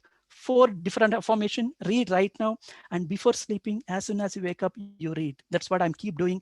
I'm able to see some magic. Okay, first one, all of you, take your right hand, keep it on your heart, because you need to connect emotionally, connect with intensity. You will see the magic. Clear, all of you? Read along with me, yourself. Okay, I am genius. My mind works like supercomputer. Repeat along, all of you. I can see your lip movement. Cool. I have healthy body, tranquil mind, and vibrant soul.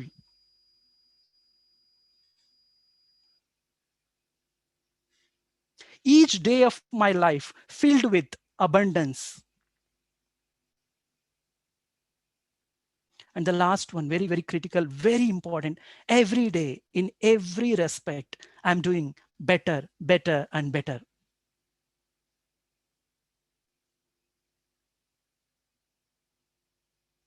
Wonderful. Thank you so much. Please read these kind of affirmation every day before going to sleep, as soon as you wake up, and attract positive, be in the positive zone and take action. You will definitely become successful in your journey. Thank you so much. And once again, I would like to thank Jayasinghe sir for inviting me here. And so it is a great opportunity to share my quick story here. And thank you so much, sir.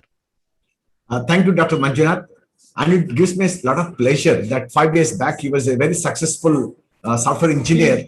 And when I met him, he chose to quit his job and get into a field which was unknown to him. But thanks to his perseverance and hard work, today he is one of the top memory coaches and speed reading experts in the whole country. So very proud of him. And those of you who live in that part of Karnataka, Bengaluru, you must get in touch with Dr. M.S. Manjunath, and he'll be more than willing you to coach on speed reading and also train new people for the memory sports, the competition is coming up. So Dr. Manjunath sir, thank you so much for being with us. Thank you, sir. Thank you so much. Friends, those of you who are there online with me, and we are going to announce your gifts very soon. We are going to have one lottery as well. But Manjunath sir has shared so many affirmations and also action plans with all of us. Can you kindly go to chat box and say, thank you, Dr. Manjunath?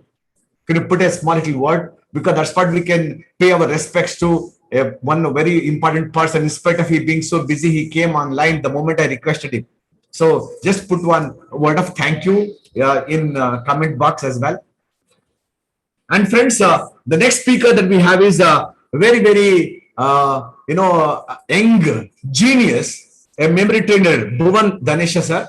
from Mumbai. He is the memory and creativity expert from the World Human Development Center, and he's from Mumbai. He trained more than 12,000 people, right? Offline, and more than 10,000 people online. And he can memorize a book of 200 pages just 7 days. He had been training people on this memory sports as well.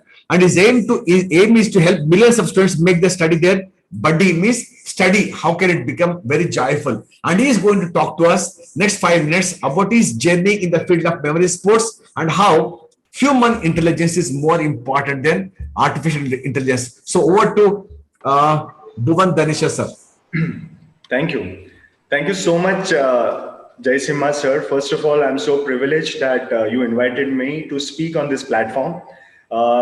And sir, you are a true inspiration for trainers like us, because the kind of work which you are doing for the memory sports, for the students, for the adults, for the field of memory is something for which our country will always remember you, sir.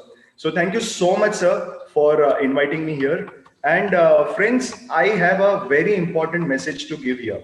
A very important message. I'll just take 5 to 6 minutes, but I'm sure this message will create some kind of impact in your life. Friends, I'm a memory trainer since 2009. I have trained thousands of students, 12,000 students on one-to-one basis. When it comes to addressing a large group of people, I must have trained more than 1 lakh people. I generally take trainings in India, Kenya, and Mauritius, these 3 countries. In fact, in Mauritius, I have also given a session in the office of the President of Mauritius back in 2013. And when I started this journey, it was all about how the process of studies can become super interesting. Because as a student, I saw that my friends, the people around me, they don't like studying. They feel study is a burden. They wait for Saturday, Sunday when they can play with their friends. But my vision was, why can't we make Monday to Friday also like a weekend? Why can't we make study like sports? Just imagine if studies is sports, then all your exams will be like IPL matches. Your final exam will be like World Cup final match, and your board exam will be something like Olympic Games, isn't it? Memory or studies should be considered as sports. Who are the best people when it comes to concentration? All the athletes, be it any sports, all the athletes are the super focused and concentrated people, isn't it? Because just imagine Virat Kohli is going in the ground and the stadium is full of audience and they are screaming and shouting. Can Virat Kohli say that I don't want to do the batting because the crowd is making too much of noise? They are highly disciplined. He will tell the umpire, please tell the crowd to go out, then only I'll play. It doesn't happen. But when it comes to our studies, we need so much of silence. But still in that silence, do we really focus? Yes or no? Do we really focus? Answer is no. Because we consider studies as stress. We consider it as a burden. We consider it as a compulsion. If Virat Kohli, if Rohit Sharma, if any other sportsman can focus in the heat, in that sound, in that disturbance, why can't we? If we change the mindset that study is sports, study is my buddy, all my subjects are my best friends, each and every page is my friend, each and every word is going to create some effect in my life which will make me extraordinary. Friends, I am from Mumbai. I studied in a Gujarati medium school. And all those who are studying in vernacular medium schools, you know that there is an inferiority complex which we face. I went in one of the best colleges of Mumbai, Mithibai College, where everyone was speaking in English. And I used to feel so shy. I used to feel why my parents did not admit me in an English medium school. But what happened after that was, I was given an opportunity to speak in front of people and I had to speak in English. I couldn't speak in English and I started speaking in Hindi. People started making fun of me. Then I met my guru, Sri Latesh Shah, who is from World Women Development Center. I got trained with him in some programs, in motivation, in mindset, back in 2005. And in 2007, I also took a memory training from him, which helped me in my studies. And then I was doing MBA. Okay, I was preparing for MBA, and but my inner calling was that I want to do something for students. I want to make them realize that study is your buddy. Make study a fun activity. So I stopped doing my MBA preparation, which that time people used to say it is the worst decision, a stupid decision. And I joined Latesh sir in World Human Development Center. I trained myself, and since 2009, I started training people. In 2012, when I went to Kenya, an unknown country, and I had to speak in English because there was no choice. In Mumbai, I used to take seminars in Hindi. But when we go to Kenya and Nairobi, in Mauritius, in different places, you can't speak in Hindi. And I was forced to speak in English. And that really, I don't know what changed in myself, in my personality. I knew English, I knew vocabulary, I knew grammar better than the people who have studied in English, but there was no confidence. But now I was put up in a situation where I couldn't do anything else. I had to speak in English, and I started. And I became a very popular memory trainer over there. I got an opportunity to go to Mauritius. The president of Mauritius at that time invited me back in 2013 to give a lecture to his team, to him. And I was so privileged because of that. And then I started experimenting that how I can challenge my mind. So I started reading books and I started comprehending them. I started memorizing them to a point that I can remember 200 pages in just 7 days along with the page number. What I want to tell you is that human intelligence, human conviction, human will is the most powerful asset we all have. Do you agree? It is the most powerful asset. Now, artificial intelligence. See what is happening. 10 to 15 years back, we used to remember so many phone numbers. Today, because of the privilege of saving the numbers, we hardly remember 2 to 3 phone numbers. Our parents, our grandparents used to do multiple calculations effortlessly. Today, if we have to do multiplication or addition of 490 plus 270, we need a calculator. The point is, the more the technology is advancing, the computers are advancing, that the artificial intelligence is advancing, the less we are using our human power. And that is a threat. There are thousands of benefits of technology and artificial intelligence, but every coin has a second side. You know, how many of you have heard about supercomputer? Has anyone heard about supercomputer? I'm sure you must have heard about it, which is more powerful than a normal computer which we have in our houses. But Google has developed something called quantum computer. You can Google about it. Google has done it. You can Google about it. Quantum computer, which is million times powerful than a supercomputer. A mathematical complex problem which a supercomputer can solve in more than 10,000 years. This quantum computer can solve that problem in less than 200 seconds. Beat this. And they will not stop. They will create better advancements, more better technologies, because they are in a competition. But the artificial intelligence is increasing at the cost of human intelligence. So my dear friends, I have only one message to give. Trust your brain, trust your memory, trust your mind power, and start working on that. Exercise your mind power. Give exercise to your brain. Learn memory techniques from all the trainers which you know and start practicing them. Start giving stimulation to your brain cells. Otherwise, they will become dead. Anything which is not used, what is the rule of nature? Anything which is not used will be discarded by the nature. So don't allow your human brain potential to become discarded. And that's why the World Memory Council of India, Jai Simha sir and his team, they are creating a super effect.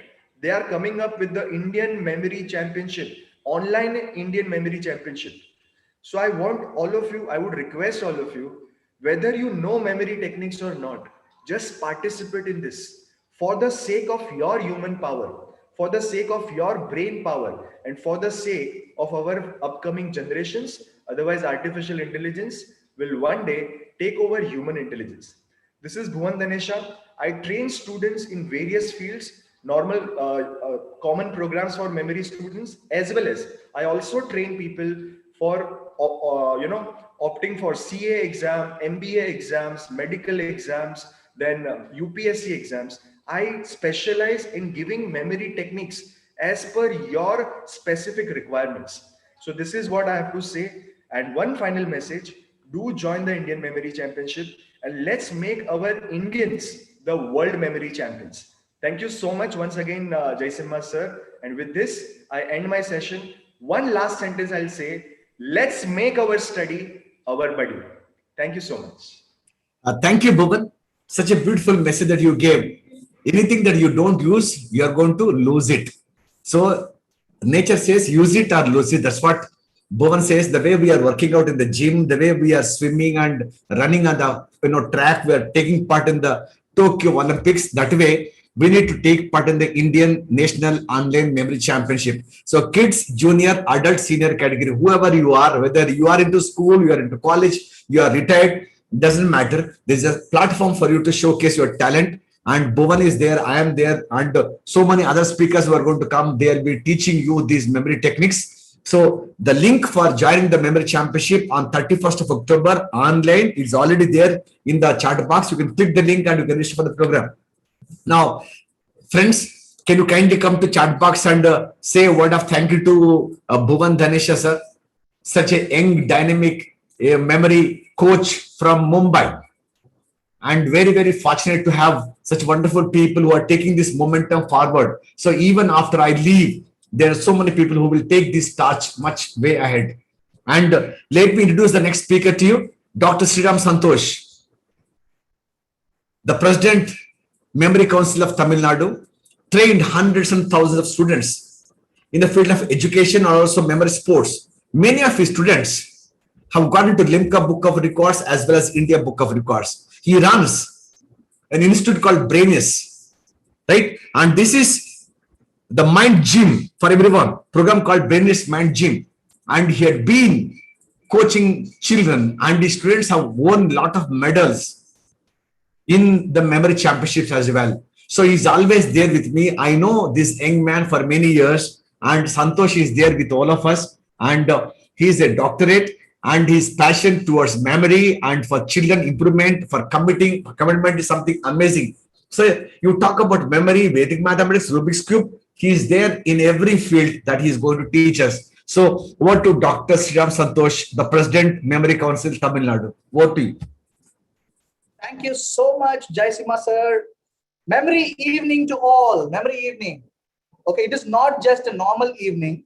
Okay, it is one of the memorable evenings in the history in India because this is the first ever Indian Super Brain Summit 2021.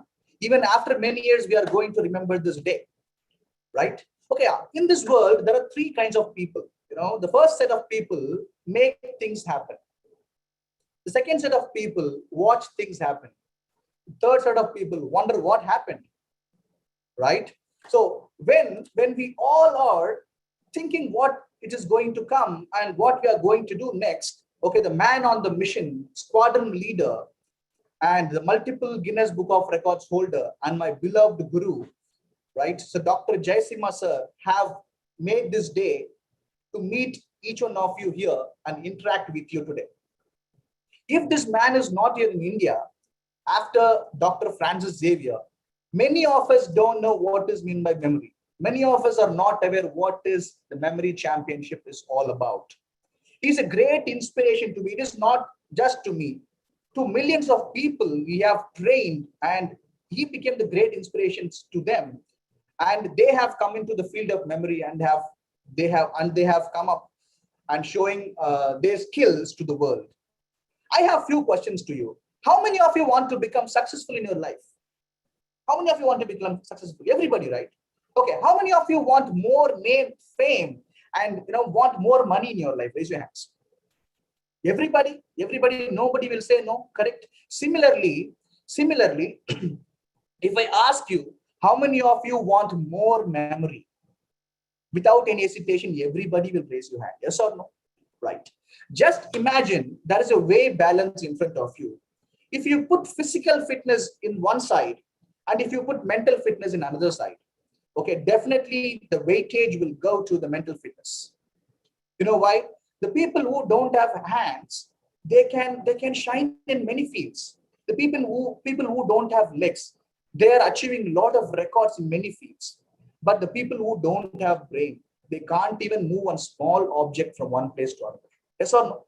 Right? So now we all must know that memory is something which is very, very, very inevitable to each and everybody's life. Correct? Okay. So there's a country which have given the best education in the world. Who knows it? Just type it in the chat box if you know. If you Google it, you will find out the country which gives the best education to the people is Finland. Yes, somebody have typed. Yes, Finland. Shai Shruti. Yes, very good. Right? But Finland is not just a country. Google says that Finland. Okay. Actually, there is a country called Israel. Israel is the country which trained their children in their mother's womb. We may wonder, how can we train children in mother's womb? But they are doing it. But the truth, the untold truth is, they have learned those techniques. It is only from our God's own country, India.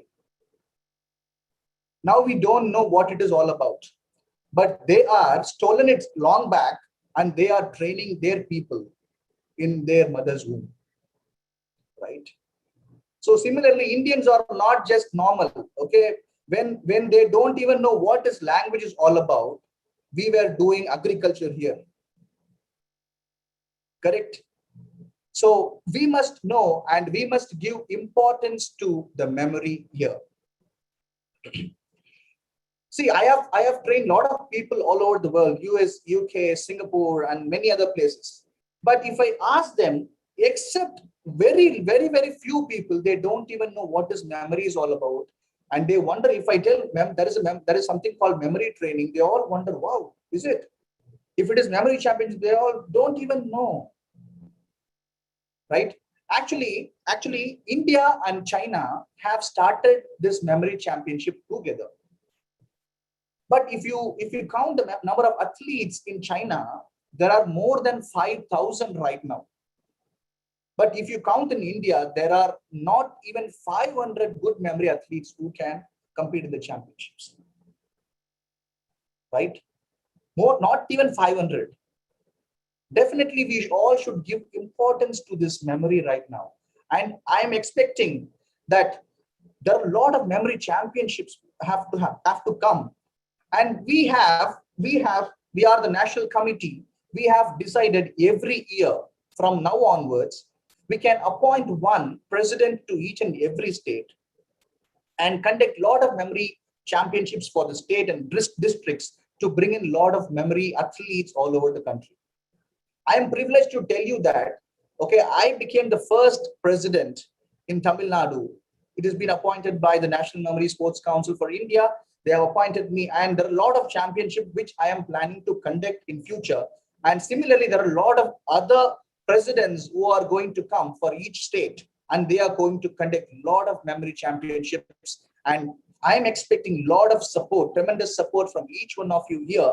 And you come and participate in your country, and you become memory athletes, and bring more focus on the memory and the memory championships all over the world, right? Okay, with the help of the people here, okay, definitely we can achieve a lot in our life. Like the people who have spoken before me and the people who are going to speak after me, okay, they're all the great inspirations to me, right? So first, by looking at Jaisimha sir, he has got multiple Guinness records. Even first, I was thinking that even I want to get some kind of Guinness Book of Records in memory or something else. But since I'm completely engaged with training, even I'm not able to get records right now. I am training a lot of children to get records. Okay, now my students have got into India Book of Records, Asia Book of Records. Even I'm training few students who are going to do Guinness Book of Records very soon. Similarly, like this, you would have known Sachin Tendulkar, he has scored more centuries in his life. But Sachin Tendulkar's coach didn't even score a century at all in his life. Similarly, I am there guiding a lot of people to reach heights in their life. Even I am there to support a lot of people to get into a lot of memory championship and create more memory athletes in this country and make India #1 in future. Thank you very much for the opportunity given to me, Jaisimha sir and the team, and a lot of other friends, Amrut Jadhav, Manjunath, Pawan Bhattad, a lot of people who have been there behind this and make this event very successful. So thank you so much for the opportunity. Take care. Thank you so much, Sriram. It is indeed pleasure, talking to you, listening to you, and also interacting with you. Young man with lot of vision, and I'm sure under your dynamic leadership, Tamil Nadu will go places, and we will really take this.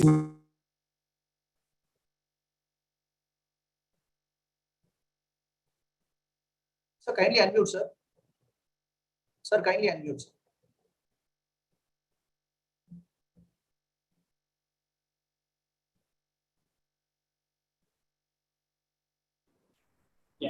Okay, I request those of you who are there in the chat box to go to, those of you in this session, go to chat box and say, thank you, Sriram. Young man with lot of dynamism, want to take this memory sport to every village, every city, every district of Tamil Nadu. Thank you so much, Sriram. And next we have another fabulous speaker, Dr. Madhavi ma'am. She is a postgraduate in fashion designing, and she's a yoga trainer, memory expert, Vedic mathematics trainer, Rubik's Cube trainer. You ask anything about soft skills, she'll be able to train. And she has been awarded, right? Excellence in Yoga and Bharat Jyoti Award for meritorious service from Lieutenant General K.M. Seth. And she has got Women Empowerment Award from Exide of Life Insurance. And then she got many, many awards. Doctorate she got in Yoga. And she has got award Yoga Sadhaka Ratna, Yoga Sanjeevani, Yoga Shri, and Yoga Bhushan. Lot of awards.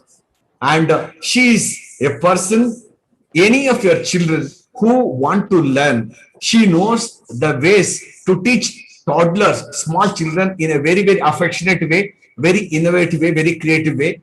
And she is the council member of World Memory Sports Council. And Dr. Madhav ma'am, she is there with us. Over to you, Dr. Madhav ma'am. Thank you, sir. And a very happy evening to all of you who joined here in India's first ever Super Brains Virtual Summit.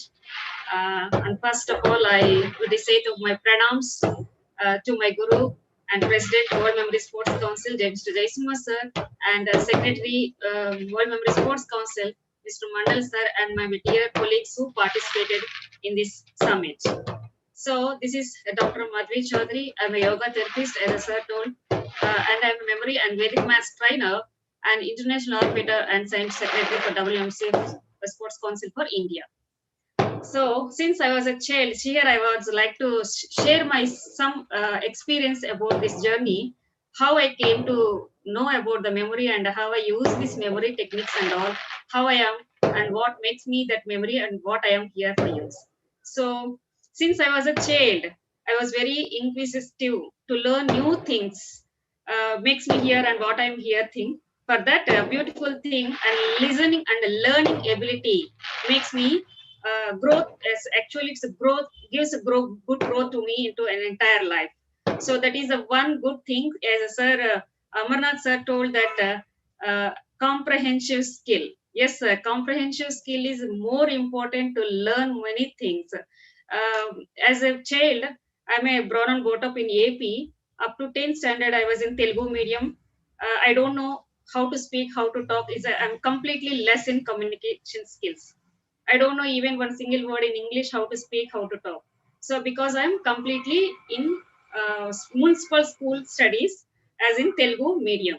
So once I got an admission in the National Institute of Fashion Technology for the diploma courses and post-diploma courses, where I used to struggle to learn to speak and learn and understand the English words. So there I used to dictionary to learn to take the meanings from that words what they are using in that particular terminology. So after that comprehension word that I got to know how it will help us in our day-to-day life to grow ourselves. So that including, I'm just added one thing about the for that comprehension skill. We have to know about our mother tongue, and we have to take a grip of the local language and mother tongue as well. As if you know that do things, if you can able to understand the comprehension skills very fast. That is my personal experience, what I saw in my student life. So then afterwards, then I got to a chance get a job move to Chennai. There I learned Tamil. Then I got a chance to move to Karnataka state. There I learned Kannada. So like that in South Indian, all the South Indian languages, I'm well perfected in to speak now. So that is a beautiful thing to learn the language of that one, that comprehension skill. Then after it come to communication skill. Yes, communication skill is very, very important for the each and every, not only student, for elders also. So even though if you know the local language, then we can communicate what we are, what understanding levels we can improve. Yes. Later on that Kovala ma'am told that change the word. I like it, ma'am. Thank you very much. That change word, what I used to the word in my lifetime. Because if we didn't change ourselves, how can we change our country? How can we change our nation? How can we change ourselves? We have to grow ourselves, means we have to change ourselves for every changing the timings. So if should always change ourselves. Definitely, ma'am, there is a very beautiful word what you mentioned in your speech. Thank you. And then afterwards, I inspired about this Deepak sir's that one Vignana Pradarshanallu t-shirts. It's a excellent caption you wore that one. Yes, definitely. But none of the person born and brought up won't for this memory things and whatever the specific things. But when we use it, when we learn it, the things, definitely, unknowingly, we can do our Vignana Pradarshana. That I got to know when I'm in doing the physical trainings in schools and college along with Jaisimha sir. I did a lot of training sessions with him. The students are very much interested to learn new things. Yes, I saw so many students. Nowadays, this pandemic situation, all the students were sitting in front of the TV and playing with the computers and games. And this completely PUBG is a bad thing. As I saw so many students are making that life spoil their life in this PUBG games and all. So in that time, they're not interested to come out on that to take the studies in this thing. So in this physical fields where I am doing the workshops, I saw so many students were much interested to learn new things. New, I'm mentioning is new things. What I'm not mentioning, that's the regular words, regular studies are not good, but learning new things are very interested. So what I'm telling is, whatever you are learning this one, we have to learn in a funny way. What we have to learn in a funny way. One sir told that, sorry sir, Deepak sir, I think so. He mentioned like that. I said, well, we had to, no, Bhuvan sir, sorry sir. Bhuvan sir mentioned that every weekday we have to make it as a funny day, not as a weekend, Saturday, Sunday. Every day should be a funny day. That is, each and every student will make like love to learn, love to live like that. Each and every day is a funny day. Yes, I used to train that students in online. So I saw so many students are fed up of to take the online courses. Even the schools also conducting a lot of classes in the online. They're fed up of to take the lessons. They're switch off the videos and playing something. I listen so many contents from the parents. Even though my student is not willing to learn the teacher. Means what is that meaning? She's not good. No, she's not good is not correct word. She's teaching something that student is not adopting that one. That means we have to change the method of teaching, which is easy, which is allowed to learn that process, interacting the student. As a sir told, use it or you will not lose it. So if you use it your skills in correct time, you'll lose it. Definitely you'll lose it. So as a memory part, when I'm learned this memory trainings, I don't know what is exactly. I'm completely new for this topic. As I'm a yoga trainer, I'm a yoga therapist. I know what is physical fitness. I know what is mental fitness. But somehow some other things are there to make myself to do more mental fitness.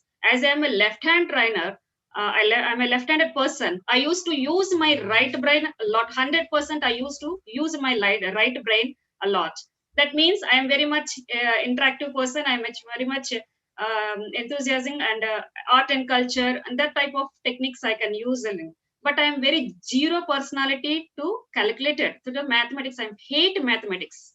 I hate mathematics. But the learning ability is the one thing to make me grow. Now I am the Vedic math trainer. Why? How it happened to my growth? How it happened?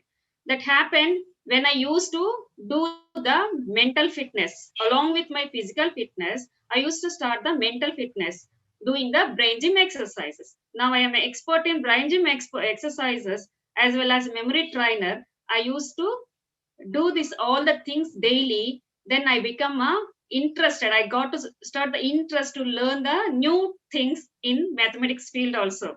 For that enthusiastic for this learning new things, I am become a mathematic trainer also. Now I am multi-facilitated trainer. I used to conduct a lot of training sessions and all in this thing, especially in memory techniques. That I love, sir, this beautiful memory techniques, which are very easy to you to understand the kids. Not only kids, even the parents. If you know that one techniques, you can teach your student. You teach your kid. You can use yourself in day-to-day life. This is the one of the beautiful course which I saw in that online courses. So there are a lot of variety of courses are there. As Manjunath sir mentioned that be with a right coach. Yes, sir, you had absolutely correct. Be with a right coach. Definitely, we had to be here with Jaisimha sir. Is a father of president Memory Sports Council, and he is a father of memory. We are all the babies of him only. So I think I catch the right person. That's why I'm here. Thank you, sir, for that. Always you are back with me to support it with me a lot and doing this all the things along with you. I did so many workshops along with you. It's a great opportunity to me, and Ranjit Kumar Mandal sir is also. I'm very thankful to you, sir, to giving me a lot of chances to in your schools to give the memory workshops in your schools. And one more thing, I advise to the parents, not only student, to the parents also. You have to come out and look at it first what it is was. Memory means memory. What is this? Just you see. So if you taste a cup of tea, then only you got to know what is it is good or not. It is tasty or not. If you didn't taste it, how can you know the taste? So better take it one chance, try it to attend the championship or to attend the workshop. Then you got to know what exactly that it was.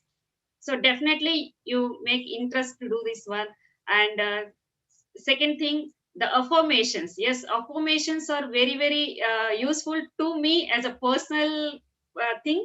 When I'm taking the workshops with sir, I'm taking the class. At the last, he will tell, yes, I am good. Self-appreciation, he used to make us to do this one. Yes, at that time I don't know why he was doing like this. Then afterwards, as a practitioner, then I came to know how much boost it will come to me. It energized to me make me as a mental peace. It will definitely, sir. Affirmations are very, very good. And I'm first of all, thanks to you all. I learned so many things here. A lot of persons are there here in the summit.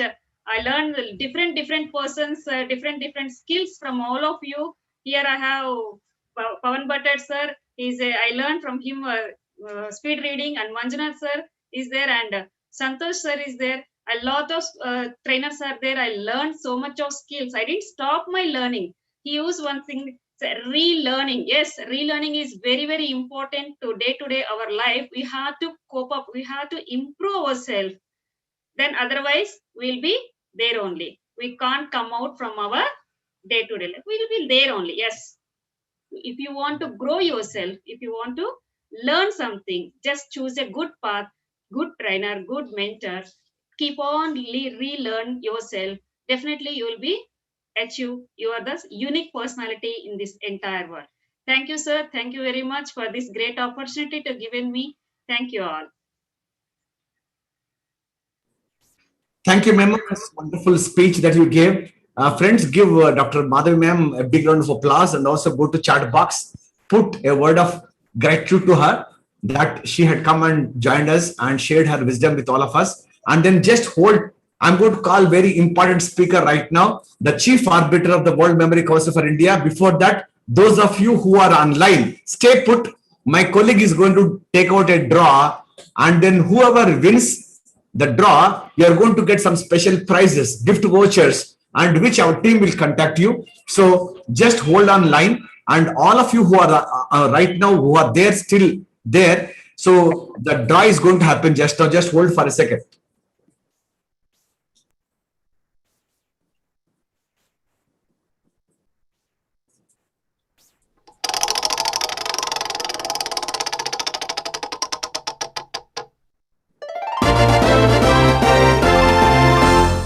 Prasanna Kumar, the first winner. Give him a big applause, Prasanna Kumar. Right? You're the first winner. So our team will contact you. Which one?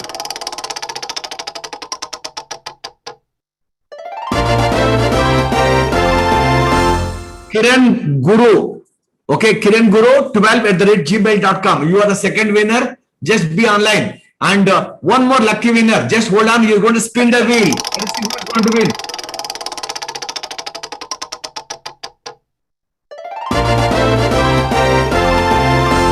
Nageshwarrao Amaduri, okay, right? Nageshwarrao Amaduri, sir, third winner. Just hold on the holder. Our team will contact you, and we are going to give you a nice, beautiful, gift vouchers and also the prizes. And those of you who are going to stay with us till the end, we're going to make one more draw, and you're going to get some special gifts because we got the chief arbiter, World Memory Council of India, Dr. Pawan Bhattad, and he was a master's in computer science. In the year 2002, he took up a lot of projects, very prestigious in India, UK, and US.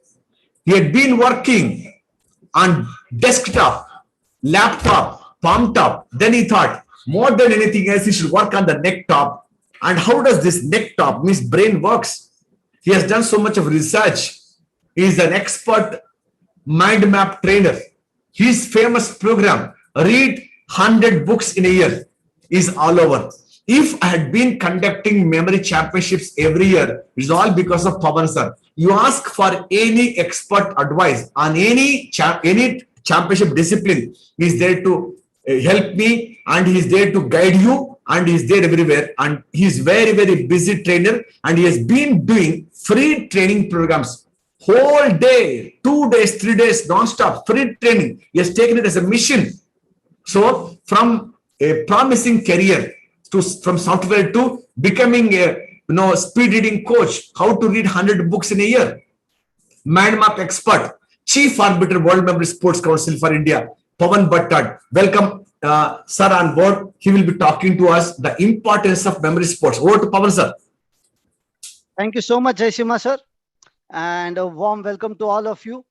And I'm so glad, I am so excited that so many of you still want to learn, still want to know about the brain, still want to make best use of the brain. And that's a really, really great news. I think some time ago, Mandal sir said that, we will not have another Jaisima ever. I don't think we even need one. This one is enough, right, sir? One Jaisima is more than enough to take this sport to a very great height. Okay, great. So let's talk about something very interesting. We have been talking about the memory championship. All my friends, my colleagues here, they have been telling you that you need to participate in the championship. Let's talk about why participate in the championship. Why do you even need these championships? And even before that, why bother learning about memory? I mean, billions of people are there on the planet. Not everybody is learning about memory, but they are still having a decent memory, right? They may not have a great memory, but they all have a decent memory. They remember to eat, they remember to breathe, they remember to drink, they remember to sleep, and they remember to wake up also. Right? So basic memory is there with everybody. So a few days ago, some people came to me and told me I have a very bad memory. And I told them, okay, if you have a bad memory, tell me all the bad incidents of your life. And you told me one after another, this happened, that happened, this guy shot me, this guy hit me, this happened, I failed here, this happened, I lost my money. And I was like, you have a very good memory then. If you can remember everything, you have a good memory. You are just not channeling it in the right way. Correct? You're just not channeling it in the right way. So if you channel it right, it's going to work for you. So what you're going to talk about today is something very interesting. How many of you have heard, and I want you to type in the chat box, if you have heard this sentence in your life. How many of you have heard this sentence from anybody? Use your head, damn it. How many of you have heard this? Either in English or any language. Use your head. Kabhi to dimag ka istemal karo. Yeah, don't give me a headache. All of you have heard it, right? When you were a child, your parents said it. You went to school, your teacher said this. You went to college, your friends and your professors said this. Then you got a job, or you will get a job, those who are not working yet sometime, or you will start a business. If you get a job, your boss will say this, use your head. If you start your own business, your client will say this, use your head. When you get married, your wife or husband will say, damn it, use your head. After some years, your children will say, Papa, sometimes use your head. We keep hearing this sentence all our life, right? Everybody? Yeah? Now tell me, there is one simple response, a very simple response that you can give to these people who tell you to use your head. Such a simple response that this person who tells you to use your head will not tell you to use your head ever. And this person will not tell anybody else also to use your head. They will just delete that sentence from their life. They will not tell you, they will not tell anybody. What is that response? What can you respond to a person like this who tells you to use your head? Zindagi mein kabhi kisi ko nahi bolega, use your head. You know what is that response? You have to simply stand up and say, yes, sir, I will use my head from today. Can you please tell me how to use my head? What do you think will happen? Shri Gopal Loya is saying, Papa said me in Marwadi. Marwadi mein kiyo, maa to vapar bhaya. Papa ne puch le. Papa, maa to vapru, kyan vaparno ho batai do. Yeah.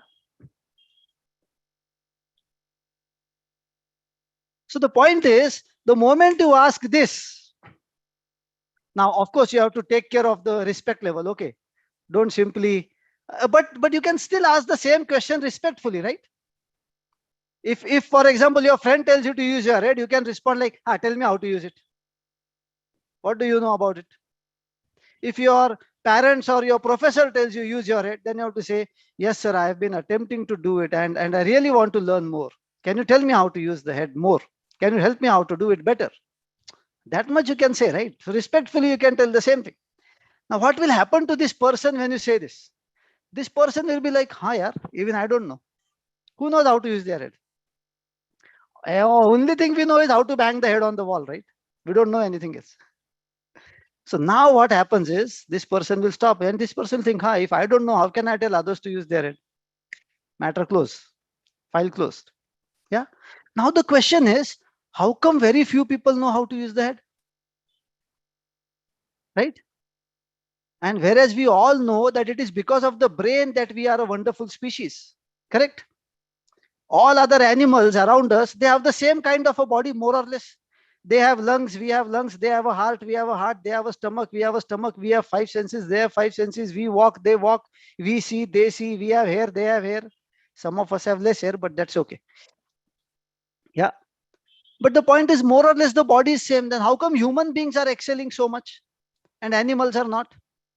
There are 2 reasons. One reason I will talk about right now. The other reason is out of scope for this day. 2 reasons. One reason is our brain, which you all know. We have a more powerful, more thinking brain, more problem solution oriented brain. We can change things. We can create things. All other animals cannot do this. And the second reason is the way our thumb is placed. But that I'll talk about maybe some other event. How our thumb is placed, that decides why we are so awesome. But anyways, coming back to the brain, it is because of the brain that we are so awesome. And yet, have you heard people telling you, today I am feeling so happy, my brain is like a rose garden. Today I am feeling so peaceful, mere dimag ka Himalaya ho gaya hai. Have you heard this? You don't hear such sentences, right? You don't hear this very often. What do you hear very often? Dimag ka dahi mat kar. Don't make a fish market out of my head. Don't give me a headache. Yeah. Get out of my head. Only negative sentences about the brain, about the head. Why? Even when because of this brain we are so awesome, we have only negative sentences. You know why? Because when you have something very awesome, but you cannot use it, you feel very stressed, and then negative sentences come out.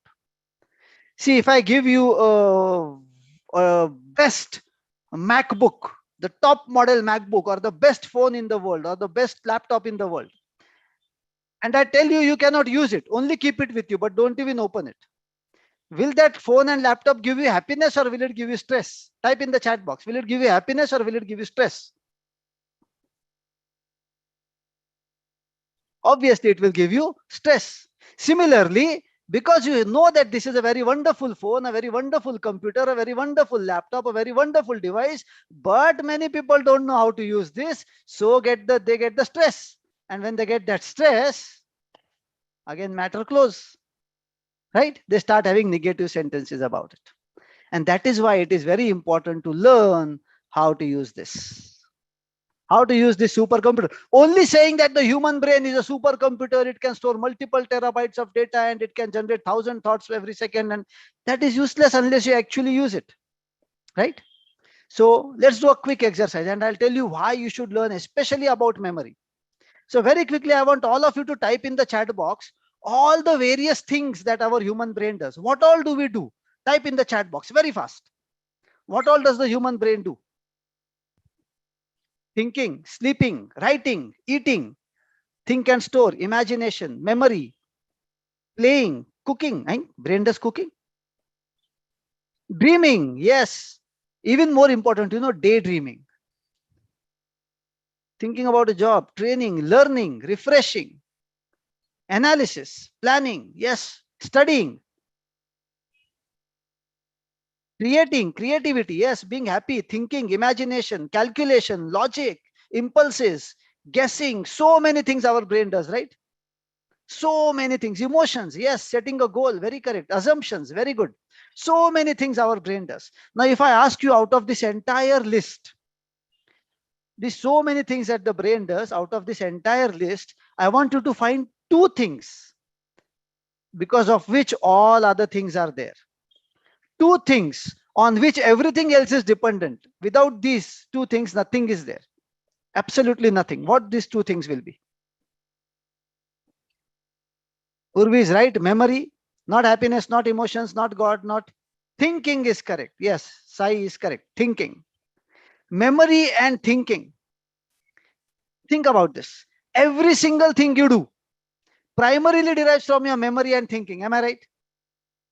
You say my brain does analysis. What is analysis? You have some information either on paper or you already know it. If you already know it, it is in your long-term memory. If it is on paper, you read and put it in your short-term memory and you think over it. That is analysis. Emotions. If I show you one scene right now, will all of you have the same emotion? If I show a video right now, let us say a cat is running and the cat catches a mouse and starts eating it. Will all of you have the same emotion? Somebody will feel sad for the mouse. Somebody will feel happy for the cat because the cat got food. Somebody will think this is natural. Somebody else will think, oh, I could have saved the mouse. Somebody else will think, whatever they are doing, I don't care. Everybody will have a different emotion, right? How come we all have a different emotion? Because we all have different experiences. Now, how are emotions created? You are thinking, working on your experiences creates your emotion. And where are experiences? In your memory, right? Everything that you do in your life primarily derives from your thinking and memory. The way you are sitting right now derives from your thinking and memory. Some of you know, I am at my home and my camera is off. I can lie on the bed. Who is going to know? Right? Because your memory tells you when camera is off, nobody can see you. Some of you will think positively. You will think, okay, even if my camera is off and even if nobody is seeing me, I am seeing myself. I am here to learn. So let me sit straight. When I sit straight, I will understand better.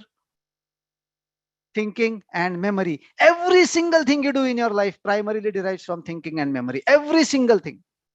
If you have a wonderful thinking ability, but if you have no memory, you are like a processor. In a computer, you are like a processor who can do a lot of things, but have nothing to do. Right? If you have a wonderful memory, but you cannot think, you are like a SD card. It can remember a lot of things, but it is useless until you put it with a processor. Right? So thinking and memory are the top two things that you need to learn about. And now think about this. All exams in the world, whether you want to become a doctor, lawyer, chartered accountant, engineer, whatever you want to become, what is tested in all these exams? School exams, college exams, government exams, what do they test? They test your memory. If you can remember better and recall in the exam, you are a good student. If you cannot remember better, you are a bad student. Real life may be different. You may get less marks, but you can still be a very good doctor. Or you may get good marks and still be a bad doctor. But while you are in school and college, all systems in the world is testing only memory. But who is teaching memory? Nobody. Fortunately, there are some wonderful trainers here on the panel who have taken this job. Myself, Dr. Jaisimha, Manjunath, Sriram, so many wonderful people who have talked right now. Madhvi Madam, Komlaji, all these people, Mandal sir, we have taken this thing that we will make sure that people learn how to use memory. And that is why, because whatever you do in your life, it will primarily derive from memory and thinking. And then now tell me, is it important to learn how memory works? Yes or no? Type in the chat box. Is it important to learn about memory and about thinking? Now, when it is important to learn it, when it is so important to learn it, is it easy to learn without a goal or is it easy to learn with a goal? Do you learn better before the exam or do you learn better just like that?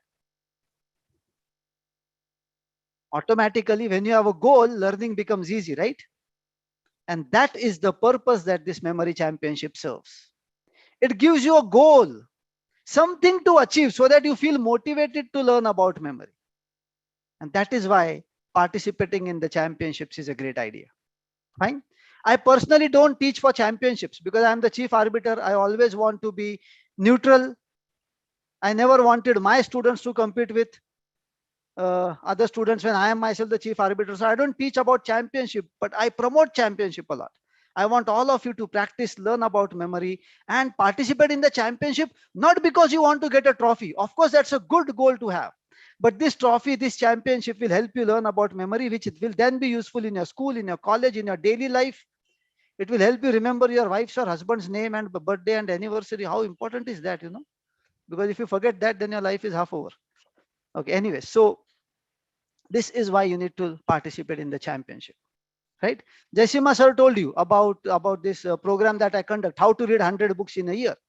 That takes care of the thinking part. How will you develop your thinking? How do you develop your thinking? You develop your thinking by knowing more and more things, by listening to wise people. But do you have enough time to go and meet every wise person in the corner of the world? No. That is why reading is important. That is what I have been promoting through my program, how to read 100 books in a year. So these two things, if you learn, memory and thinking, you will master a lot of things. Okay? How many of you learned something new today? How many of you learned something new today?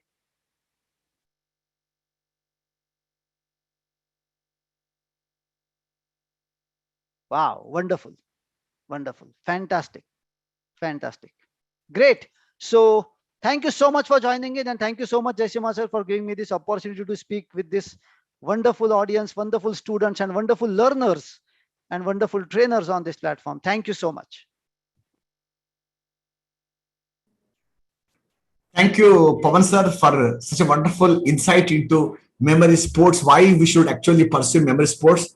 This is one thing that having a goal post will help you to play the ball properly. That's what Pawan sir says. And this idea of learning memory is going to help you in your academics, in your career, in your life as well. So memory is life and life is memory. And Pawan is our chief arbiter for the World Memory Council for India, and is an expert on every rule book, and he is going to be there with us on 31st October, and we are going to have a memory championship, and we must register for the championship. The link is already there in the chat box. Those of you are keen, you can do that right now. But before that, go to chat box and say thank you to Pawan sir, and because you happen to learn so many new things today, something to awaken that how we take memory for granted. But if only we learn scientific way with a proper goal, how is it going to help us to become more and more successful? So thank you, Pawan sir, for being with us.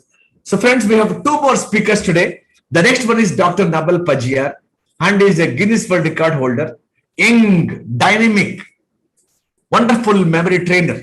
He and I got trained by the same guru, Dr. Francis Xavier. He is actually a physiotherapy doctor from India University, Health University, Vijayawada, and he spends a lot of his time roaming all over the world. He had trained people in Europe, Singapore, Malaysia, Thailand, Dubai, India, and Nepal. So he has got the beautiful award by the government of Nepal, the youth icon of Nepal, and he's Nabal Pajiar for all of us. And wonderful guy, my friend, okay, my younger brother, Nabal Pajiar, over to you. Thank you, Jaisimha sir. Thank you very much. And very good evening to all of you from Kathmandu, Nepal. Is my voice is audible? If yes, kindly someone give a chat to yes, so that I could understand my voice is audible. Very good. Thank you very much. Thank you very much for your quick response. Friends, once again, we really welcome to all of you to this wonderful summit, okay? And especially thank you to Jaisimha sir once again, who have given me this wonderful opportunity this evening. And I'll take very short time, only around 10 minutes. And in the beginning, I will start my simple journey with extraordinary result. In the sense, the journey was very simple, but I never thought this journey will lead me to get such a wonderful result. As Jaisimha sir already told you just now, I got the opportunity to get trained from Dr. Francis Xavier, who is no more in this world. Okay, now just last month only he passed away. And 2004 November, before I met him, Dr. Francis Xavier, I met one person from Mysore, Rakesh and Prasant. And in November month, then I got a training workshop that was 5-6 days by paying some 1,200, 1,500. Okay, and my expertise was the moment I attended his program, I did all the copycat with seminar, workshop, all point writing. And same thing after 10 days, 15 days, I got mug up and I started to do all the same program by charging 200, 400 in school colleges in Guntur, Vijayawada especially. Then 2007, I got opportunity of the training from Dr. Francis Xavier in Harsa Hotel, Shivaji Nagar. After that, my dear friends, the journey was so wonderful. Until today, I have conducted this kind of training program, 9 countries along Nepal and India. And I am the only Nepali memory trainer who has given training to Bollywood celebrities also. And my dear friends, last year, with the advanced technique from the Jaisimha sir, I happened to break the Guinness World Record also. So for all the credits go to Jaisimha sir, okay?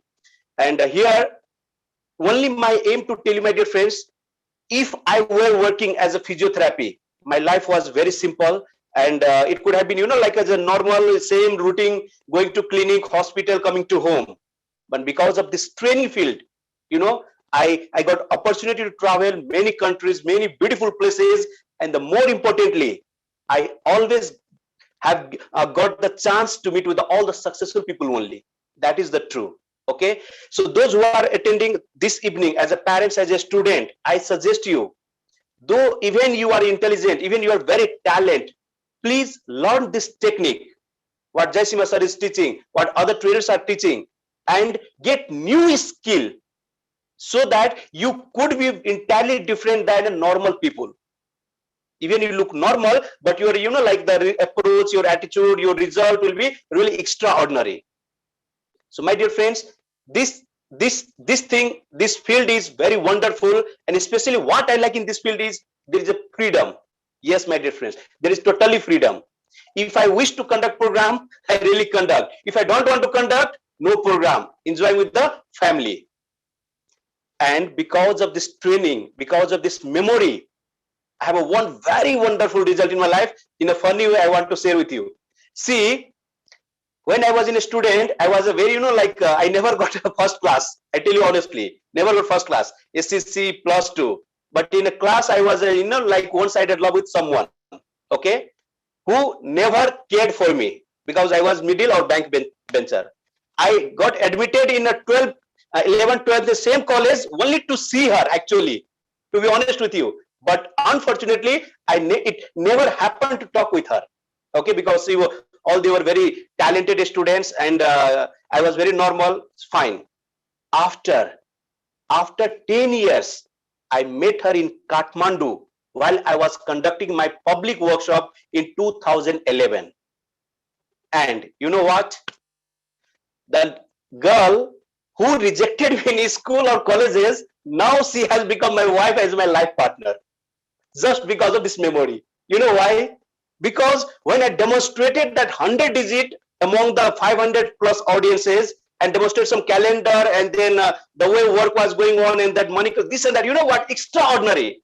And she got impressed. And in fact, I really love her, and she also loved me later. Okay. So why I told you this, my personal story, means it is all because of this memory only. And always Jaisimha sir used to tell, one thing, every person should learn this skill, because this is very important. And from the 31st October, which this on 31st October, that thing is going to happen, this memory championship in online. At least experience, no matter you are 60 years, no matter you are 40 years, no matter you are a student or parents, there is all the category for everyone, right?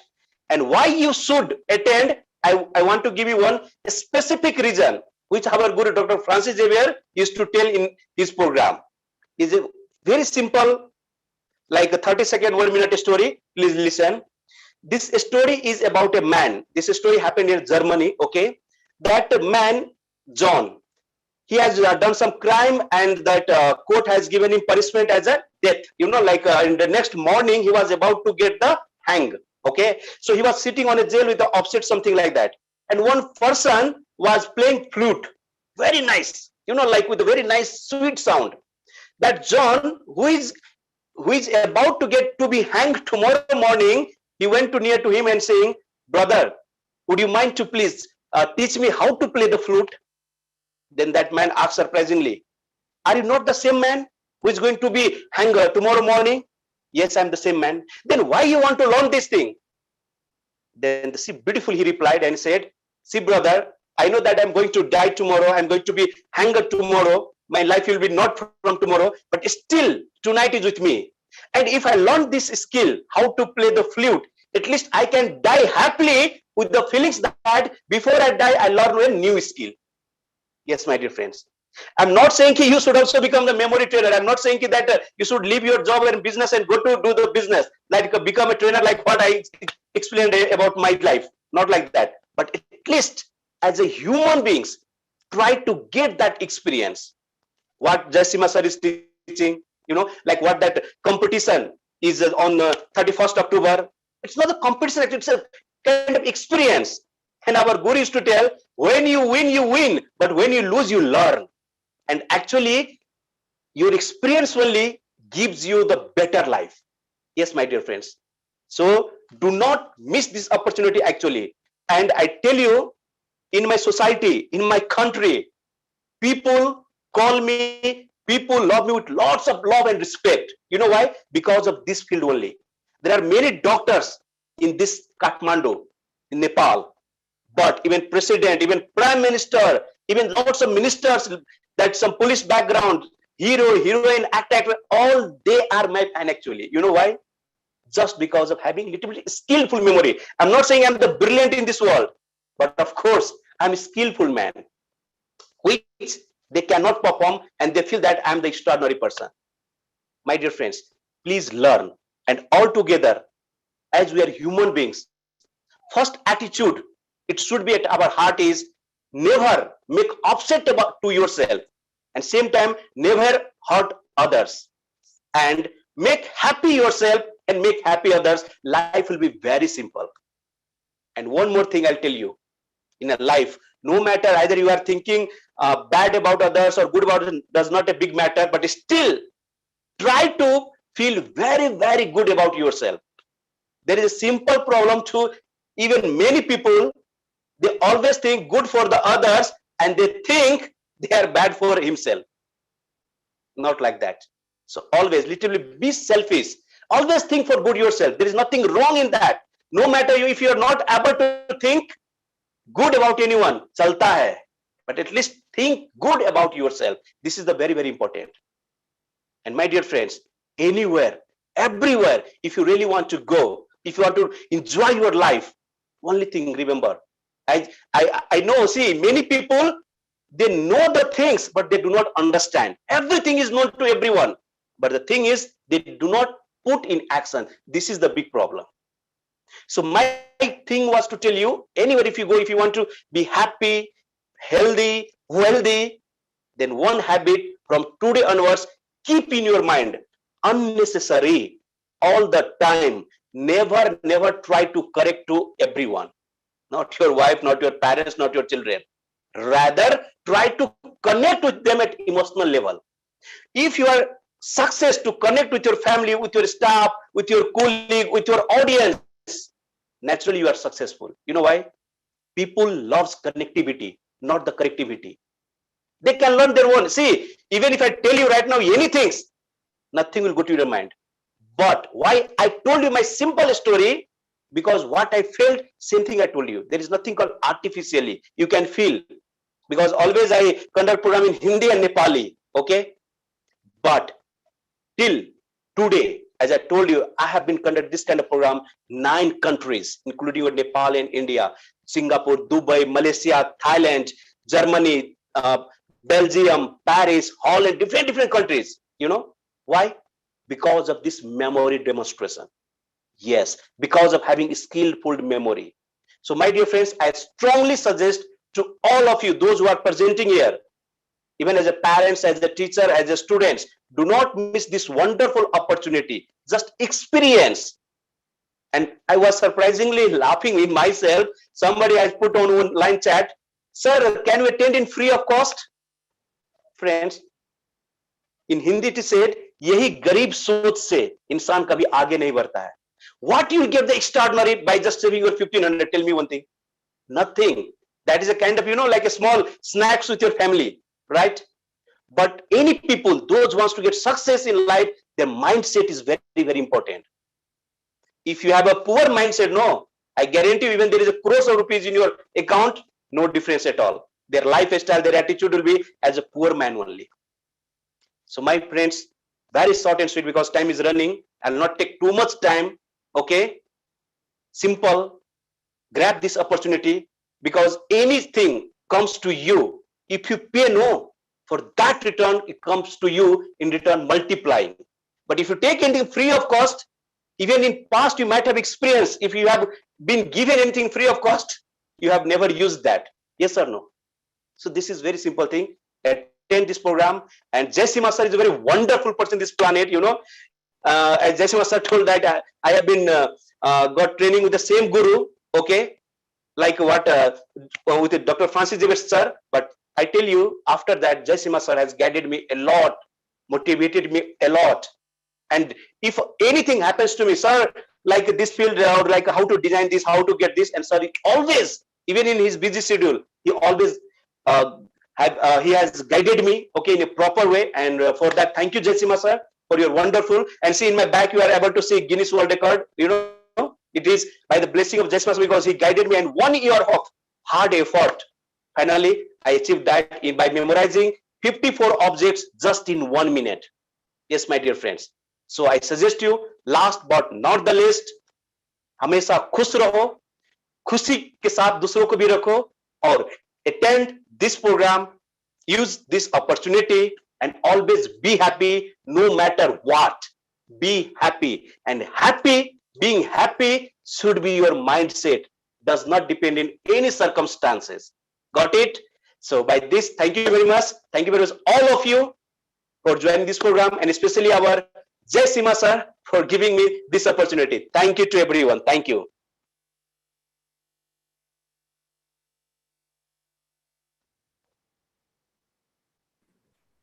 Nabal, thank you so much. And guys, I had been wanting to go to Nepal for the last 2 years. And 2 times Nabal had booked my ticket to conduct a memory workshop there. And both times COVID hit us, and then I'm still waiting that any day when the flights will start from India to Nepal, I'm going to be there in Kathmandu and being with Nabal, and such a young dynamic person. And you also don't know that he is not only a memory trainer, a good speaker, but also is a good singer. Like Udit Narayan, he sings beautifully. And maybe next time I will do a special live show with Nabal, and I'm going to, present Nabal to all of you. Nabal, thank you so much. Guys, go to chat box and say, Nabal, thank you so much, because he's talking to us from Kathmandu, Nepal. And right now, you have been waiting for the ultimate Brahmastra, the ultimate speaker. So far, you listen to so many coaches who had been teaching memory. You also heard the arbiters at the World Memory Sports Council. But you want to know how it is to be a player. Because when you talk about acting, without Amitabh Bachchan, you can't write about Bollywood. When you talk about singing, without Lata Mangeshkar, without Kishore Kumar, you can't write about singing. When you talk about cricket, without mentioning Sachin and Virat and Sunil Gavaskar, you can't mention about cricket. When you talk about making money, without Mukesh Ambani, money is not there. And when you talk about politics, Modi ji comes on the top. So when it comes to memory, there's one memory athlete who is a role model, who brought name and fame to India. 1.4 billion people. Pratik Yadav from Rishikesh, 10 times undisputed king of memory in India, 10 times Indian memory champion. In 2018, he not only became the Asian memory champion, but also he won bronze, right, at the World Memory Championships.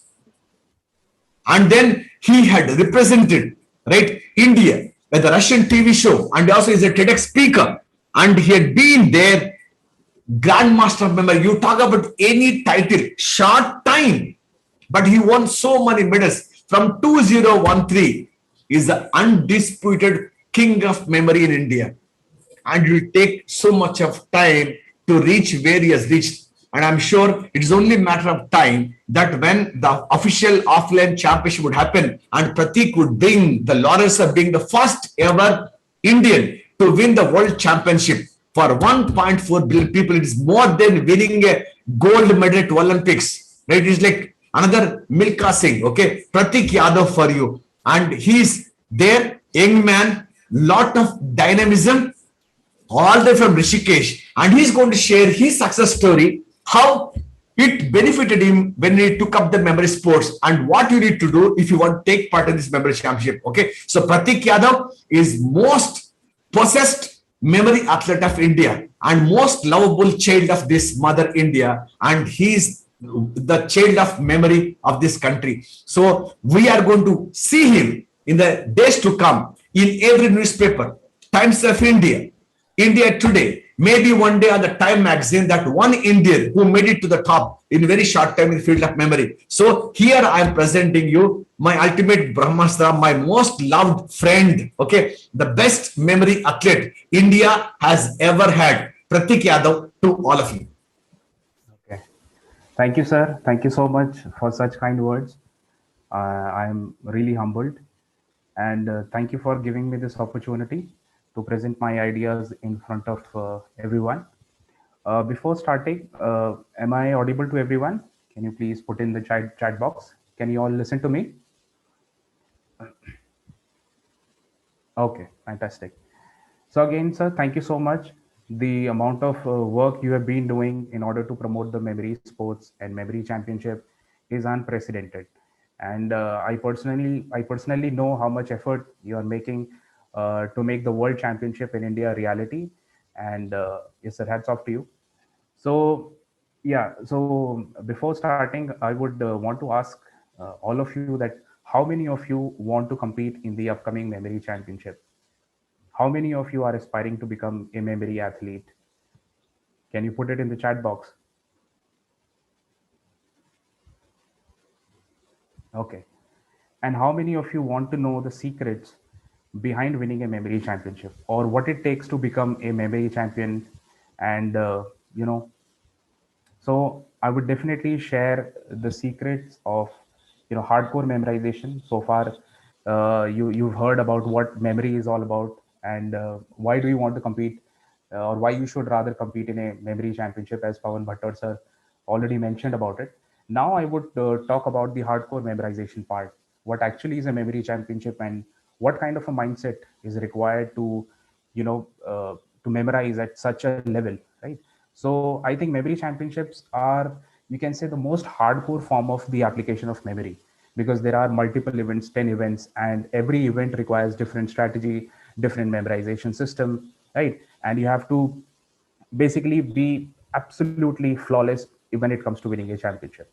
And apart from it, there are certain other factors also. For example, you have to control your emotions as well, because when you are memorizing under a pressure situation, there could be certain, there could be a situation where you are faced with stress, with unnecessary thoughts, and at that point of time it can become really difficult to basically compete and perform. So I would share all the secrets, all the techniques and tips that I have basically managed to formulate, and all the experiences that I have learned. I would want to like summarize it so that it can help you. First of all, uh, for those of you who are here in this summit since 6 p.m., how many of you are here since 6 p.m.? I'm assuming most of you are already here since 6 p.m. That's a fantastic thing. I think that's the first step towards doing well at the memory championship. Now you would ask me how it does matter.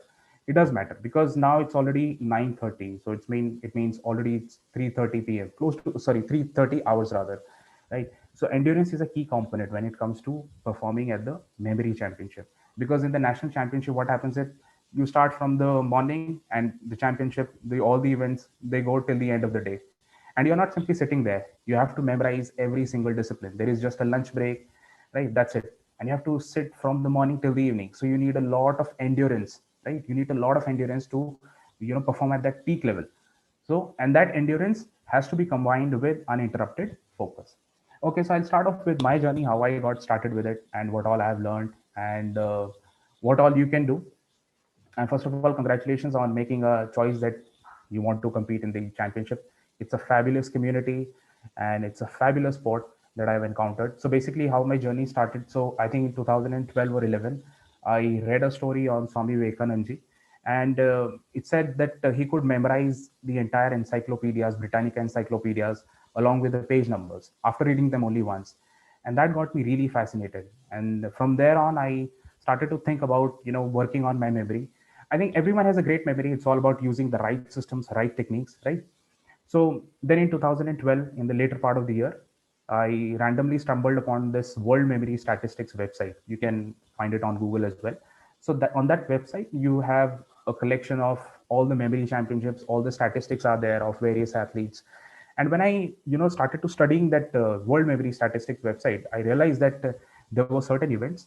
For example, people were memorizing thousands of numbers, cards, images, and there were rankings also. And the idea of competing against each other mentally was something new to me, and I was hooked on to it ever since. And then I made up my mind that I want to be the best memorizer in India, not only in India but in the world as well. And in 2019, I also became the world number one. So I think first of all is you have to have a vision, right? You cannot start anything, because you have to have an aim, right? So then after that, I started building my own systems. I started practicing, and then in 2013, I competed in the National Memory Championship in Mumbai, which I ended up winning. And since then, I've been winning all the championships regularly. So this was all about my journey, how it all started. So now I'll tell you what all I have learned and what all you can do in order to basically master this memory sports. First of all is you have to learn all the systems very precisely. You need to know the ins and outs of a memory technique, right? So for example, if we have to memorize numbers, cards, whatever it is, you need to have a perfect system. And a lot of people usually commit this mistake. They keep on switching between various techniques. They see somebody doing good with X technique, they would immediately run towards X technique. Then somebody is doing good with Y, then they would run with Y technique. No, you have to have faith in your own technique, and then you have to keep on practicing. Next thing is consistency plays a very important role. You have to practice any discipline every single day. And now you don't need to practice 4 hours, 5 hours, 8 hours. That's a myth. A lot of people actually ask me that that I want to do well at the championship. How many hours should I practice? Should I practice for 10 hours, 12 hours, 8 hours? And I tell them it's not practically possible to do it every day. Yes, you can do it prior to any world championship because there you have to do marathon events, right? So you need 1 hour to memorize and another 2 hours to recall. There it's possible, but it's not possible every single day. So you need to make sure that you practice at least 15 to 30 minutes every single day. You have to devote 15 to 30 minutes every single day improvement of your memory. And those 15 to 30 minutes have to be very intense, right? Now by intense, I mean you have to completely immerse yourself when you're memorizing anything. You have to be in a deep state of flow. That's the ultimate key to do well at the championship. You cannot yawn when you're memorizing. You cannot look here and there. If you're doing it, if you're scratching yourself, if you're doing certain things, that means you're not completely immersed into that particular thing. I'll share one experience with you all. For example, in World Memory Championships. So whenever I'm memorizing 1 hour events, so we get 1 hour to memorize thousands and thousands of numbers. So for that 1 hour, that 1 hour feels like 5 minutes or 7 minutes to me. And not only to me, I think for all the top competitors, it must be the same, because we are so much immersed into it that that 1 hour also feels like very less, right? So you have to be in that meditative, that transcendental state. And how it can be developed? It can be developed with regular practice. It cannot be developed overnight. Now, how to develop focus? I'll tell you a few things that can really help you. For example, whenever you are eating, what we do is we eat while watching TV, right? While watching something on YouTube, Netflix, or whatever, because we consider eating as a passive task, right? But I think what we are doing is we are basically, we are not focusing on improvement on our focus. We have to practice meditative focus, meditative eating. So whenever you are eating, make sure you're not watching any movies, you're not surfing on your phone. The idea behind is do boring tasks, right? Because we are in a generation where our time span is, of focus is going down and down, right? Starting from YouTube videos, starting from 3-hour movies to YouTube videos to now Instagram Reels, 30 seconds Instagram Reels. The focus is going down and down and down. And even in that 30-second reel, you must have observed that after 5 seconds, we get bored and then we switch to another reel. So that is the harm we are doing to our focus. So we have to start doing boring things, right? And by default, what we are doing is we are going towards things which are entertaining. For example, I have nothing to do. I'm getting bored. So what I'm going to do is I will pick up and start browsing Facebook or YouTube. What we are doing is we are doing harm to our focus. Learn to sit idle. That's the most important thing. That is the first step towards improving your focus. Whether it is eating, do one thing at a time, right? And embrace this boredom. This boredom can create outstanding results. And I don't know why it is so underrated and people don't realize it, but it works. And second thing is, whenever you're doing any task, be it studying or be it focusing anything, keep your mobile phones away from you. I think it's been so many years, I always keep my mobile phones on silent mode. And 99% of the time, I miss all my calls, because it is 99% of the time, it is on the silent mode whenever I'm doing, because I don't want to interrupt myself. Uninterrupted work is the key to have a great focus. So you have to start practicing these things from now onwards, because the championship will be very soon in a few months, and you cannot simply improve your focus overnight. So start doing these things from tonight. Okay. Now, next thing is, once you enter into this phase, a lot of people, they get demotivated. They might start comparing themselves with others. They get demotivated by their scores. It can happen, right? But you have to make sure that you don't focus on any other thing. You have to compete against yourself.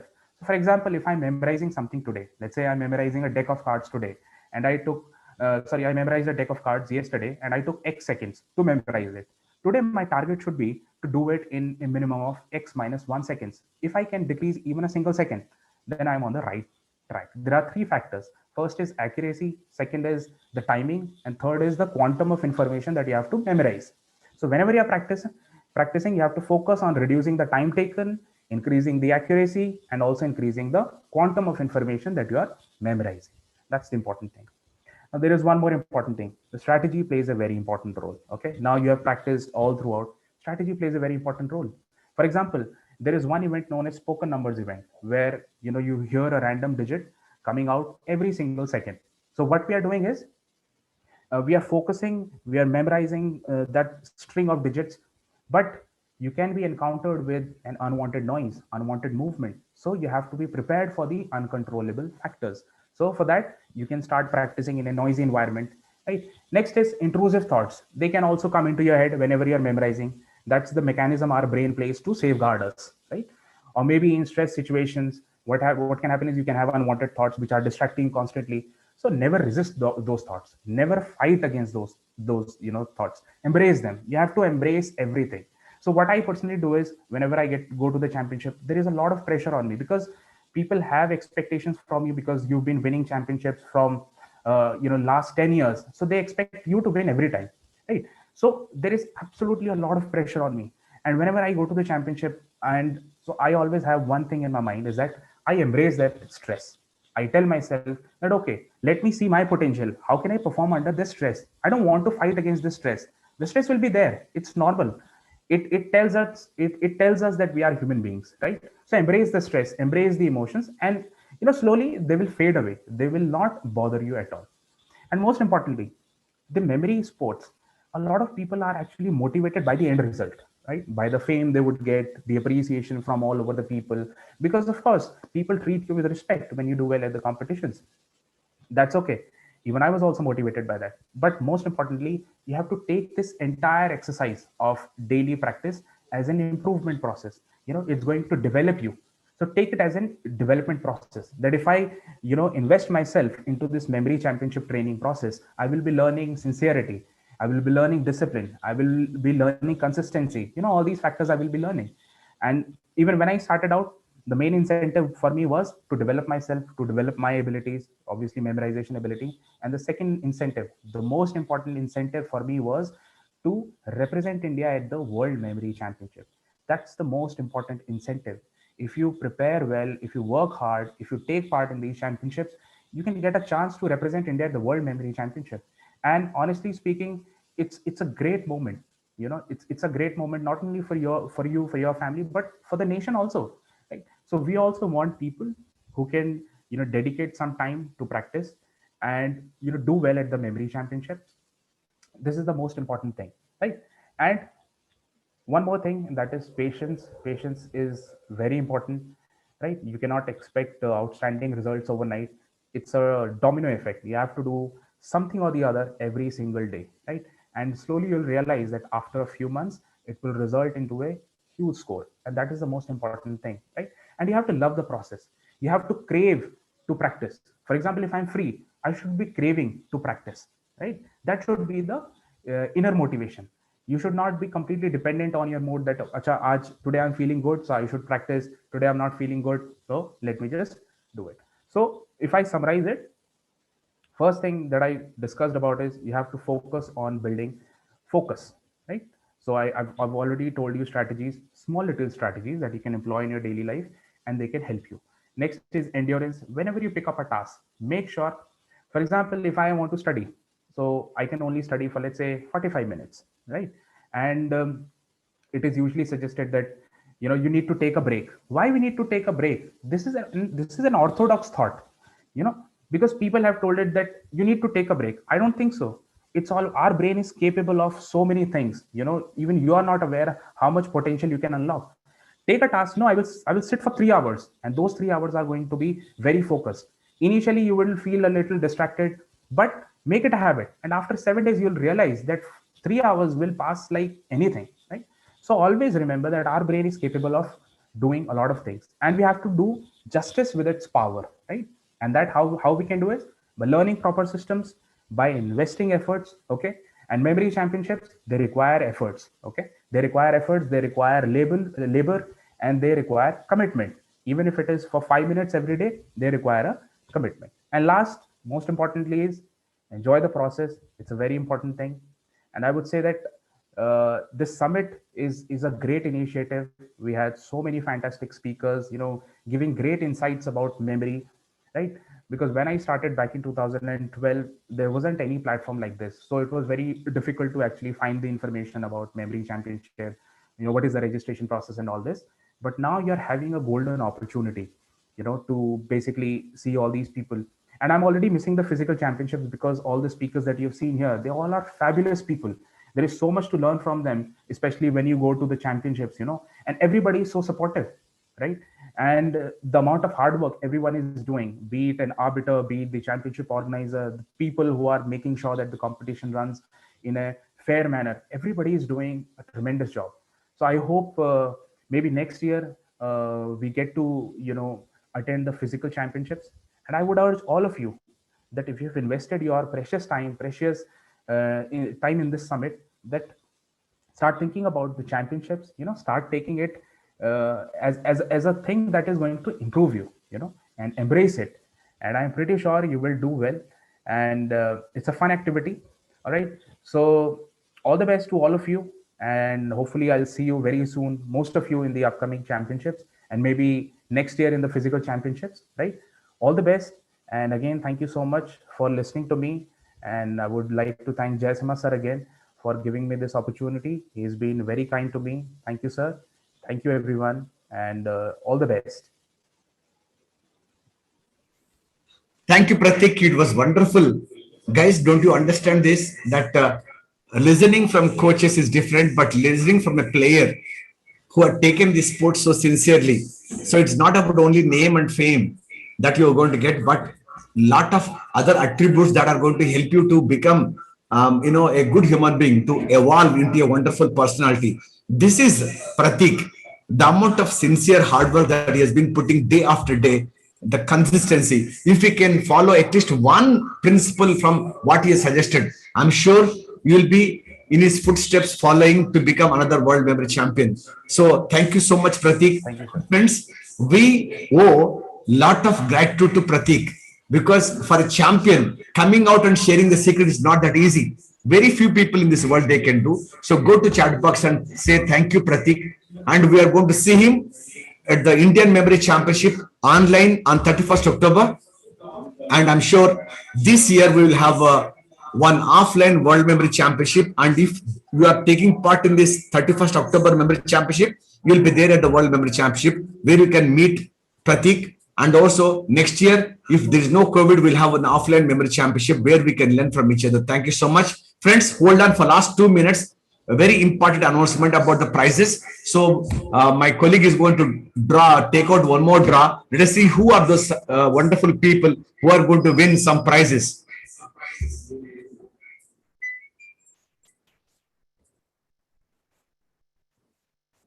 Just hold on.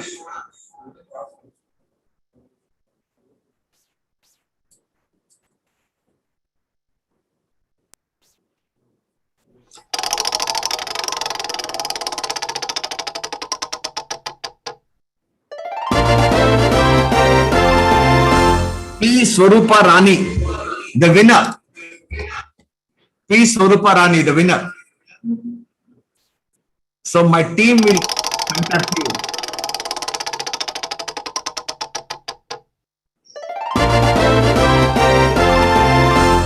Prasanna Kumar.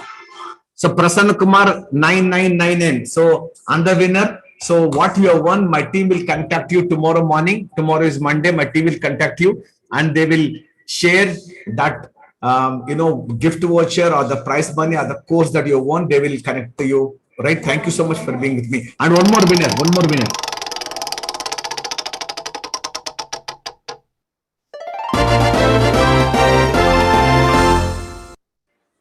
Muhammad Gulam Moinuddin. Okay. Muhammad Gulam Moinuddin, third winner. So 3 winners for the last one. My team will contact you, but before you go away, I have to make one important announcement. You heard so many speakers coming and sharing the importance of memory. People who have seen, who have experienced, and who got benefited from the coach, from the trainers, from the principals, people in the field of education to memory athlete Pratik. You heard everyone. So this is an opportunity for you. In the chat box, the memory championship link is pasted. Click the link until you can register tonight itself. Because unless you register today, you will not start your journey from tomorrow, right? So how to get trained, our team will further assist you. But right now, the first step is you have to register for the championship. So I don't know who you are. Children, kids up till 12 years, kids category.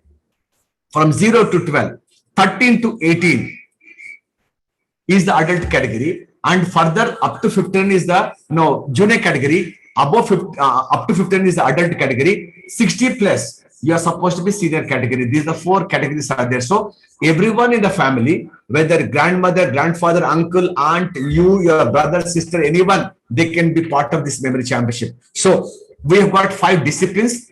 One is memorizing words, memorizing numbers, memorizing binary numbers, historical years and dates, and 1 deck of playing cards. Everything will be there right now at your own house. In the drawing room, you don't have to come to Hyderabad, you don't have to go to Bangalore, you don't have to go to Thiruvananthapuram. So right from your drawing room, all that you need is 1 desktop or laptop with a webcam. Because this software can't work on the mobile. So mobile, I am attending my online class. Yes, mobile you can do, but in championship not possible. Online class is possible. So desktop, laptop with the webcam is compulsory, and you'll be getting 1 Google form to fill up after register. They will get 1 workbook about the rules and regulations and also how to attempt this. Then further you want to go through the course of how to take up every competition. So we have a special course. We have a practicing software also. So that means from beginning till the end, we are there to support you. Only thing is you should be willing to be a memory athlete.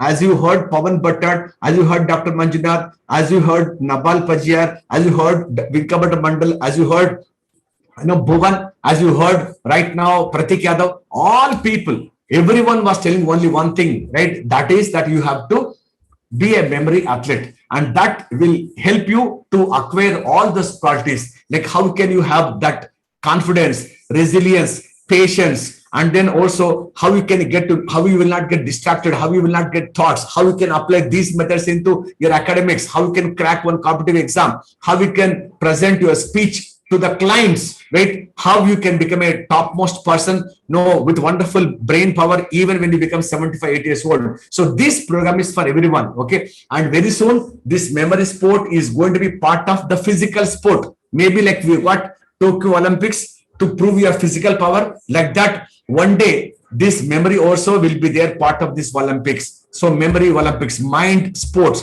memory literate person you will become. Who has got the best brain, who can remember, right? So this is one thing that you have to really learn. You have to really learn. So I don't know whether you are a student or adult. So don't say this is not for me. This is for every one of you. Okay, half an hour you invest every day. I'm telling you, whether you are cracking, you have to crack NEET exam, IIT exam, 10th exam, 7th exam, or you want to crack UPS exam, Bank PO, Railway Recruitment Board, GATE exam, or GRE, GMAT, TOEFL, IELTS exam. Doesn't really matter. You will be a winner. Absolutely, you'll be a winner. So this is Squadron Leader Jaisimha, the President, World Memory Council for India. And I'm committed to make India the intellectual capital. I'm committed to make one Indian as a world memory champion, right? And if you are game for it, if you think that we should have people who are healthy mentally and physically, now this is one sport that we have to promote. So to all teachers, correspondent, and also the educationists and also parents, this one sport you have to get your children hooked onto. So I have got end-to-end solution. I am there to support you, and I cannot do this all by myself. So you have every reason to see this video once again. Go to the YouTube. Hundreds and thousands of people have seen this, and again they will be seeing. Share this video and make sure that you promote this memory sports all over. Okay, so you will be getting a link for the memory championship in the chat box. So click the link and then register for the championship. In case you're not able to do today, my team will send you one email, also one message on a mobile with a link. Otherwise, note down our office numbers: 99 850 41 777.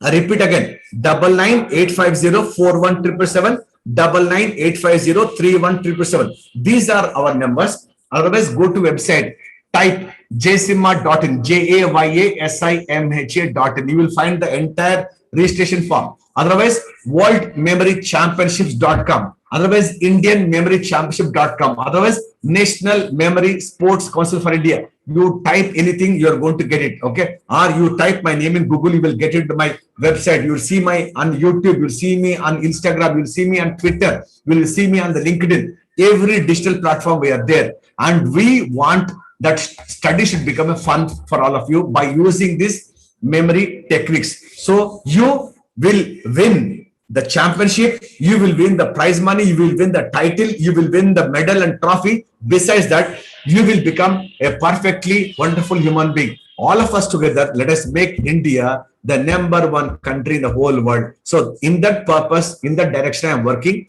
And if you can support me, if you can be part of this, is going to be very good. So you have to register for the championship. So today you should do. Anyone says, I will do tomorrow, I will do day after tomorrow, that is not going to happen because anything has to happen right now. So I will be there with you, supporting you from beginning to the end. I will be there. So let us put our hands together. Thank all the speakers who have spared their valuable time with all of us. So today we have missed out, JD Lakshmana sir. Also, we missed out Amar Jadhav because both of them had some internet issues. They could not get connected. The rest of the speakers have come, but definitely I'll get these two wonderful speakers again on our platform and I'll be communicating to all of you. So we have on a mission to make India a memory literate country. Memory should be a sport that we can practice on a regular basis. So if you're game for it, you can always do, right? So the last but least, okay? So all the speakers, whoever is there, if you can switch on your camera, right? If you can switch on your camera, if any speaker is available, most of them may not be there. Okay. We would like to take one selfie with all of you. If any speaker is there, can you kindly switch on your camera so that my colleague will take one picture?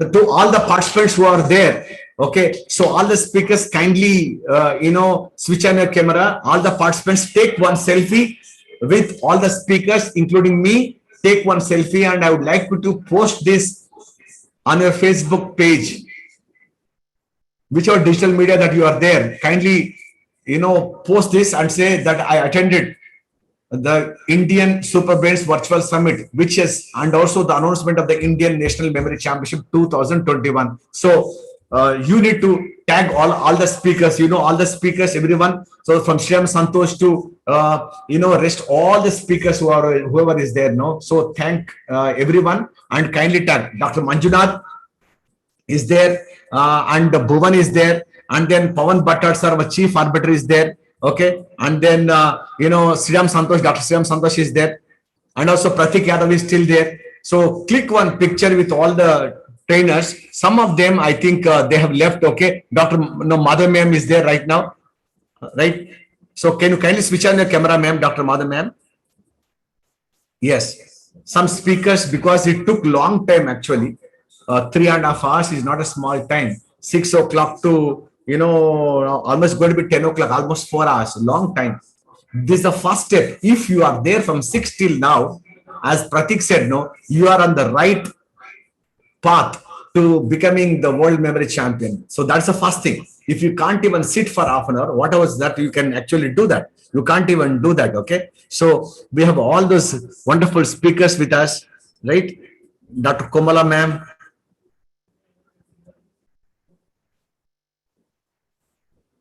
Take one selfie and then kindly post it on the Facebook. Take just one selfie, turn around and take one selfie with all the speakers.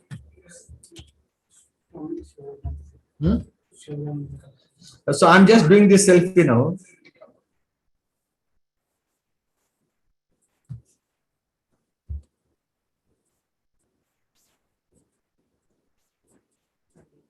Okay.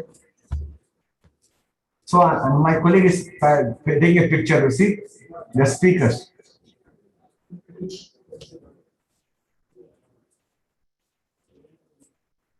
Okay, the selfie is taken. My colleague Sunil, he is the master brain behind all this. So we are trying to do something, and very soon we are also going to come up with one app, memory app, which has not been done in the country, and that those news I will tell you very soon. But meanwhile, I would love all of you to take a picture and post it on the social media, and then kindly promote this memory sports. So because you have done this, so you can actually take it forward to many more people. Okay. So guys, thank you so much. And I know I have taken a lot of time, and special thanks to all the speakers who are there, all of you who are right now on the screen. Thank you so much for your valuable support, your time, your patience, and also most importantly, your advice to all the memory athletes, budding people, because this part of the world, memory is yet to take off, unlike China. And if we can take this up seriously, and I'm sure you will become another topmost athlete in the country. So looking forward to being with all of you. Thank you so much. Good night. Make sure that today, before you go away, kindly register yourself for the Indian National Memory Championship, 31st October, online, sitting at home, you can take part. Okay. In case you have any problem with the link, I told you the website, jcmart.in, worldmemorychampionships.com, Indian Championship.com, National Memory Sports Council of India.com, otherwise 9985041777, 9985031777. You will call up those numbers, will be there. Okay. Thank you so much. Good night. Shubharatri. See you on 31st October. And before that, you will have one mock test also. I will let you know the dates once you register it. Okay. Thank you so much. Bye bye.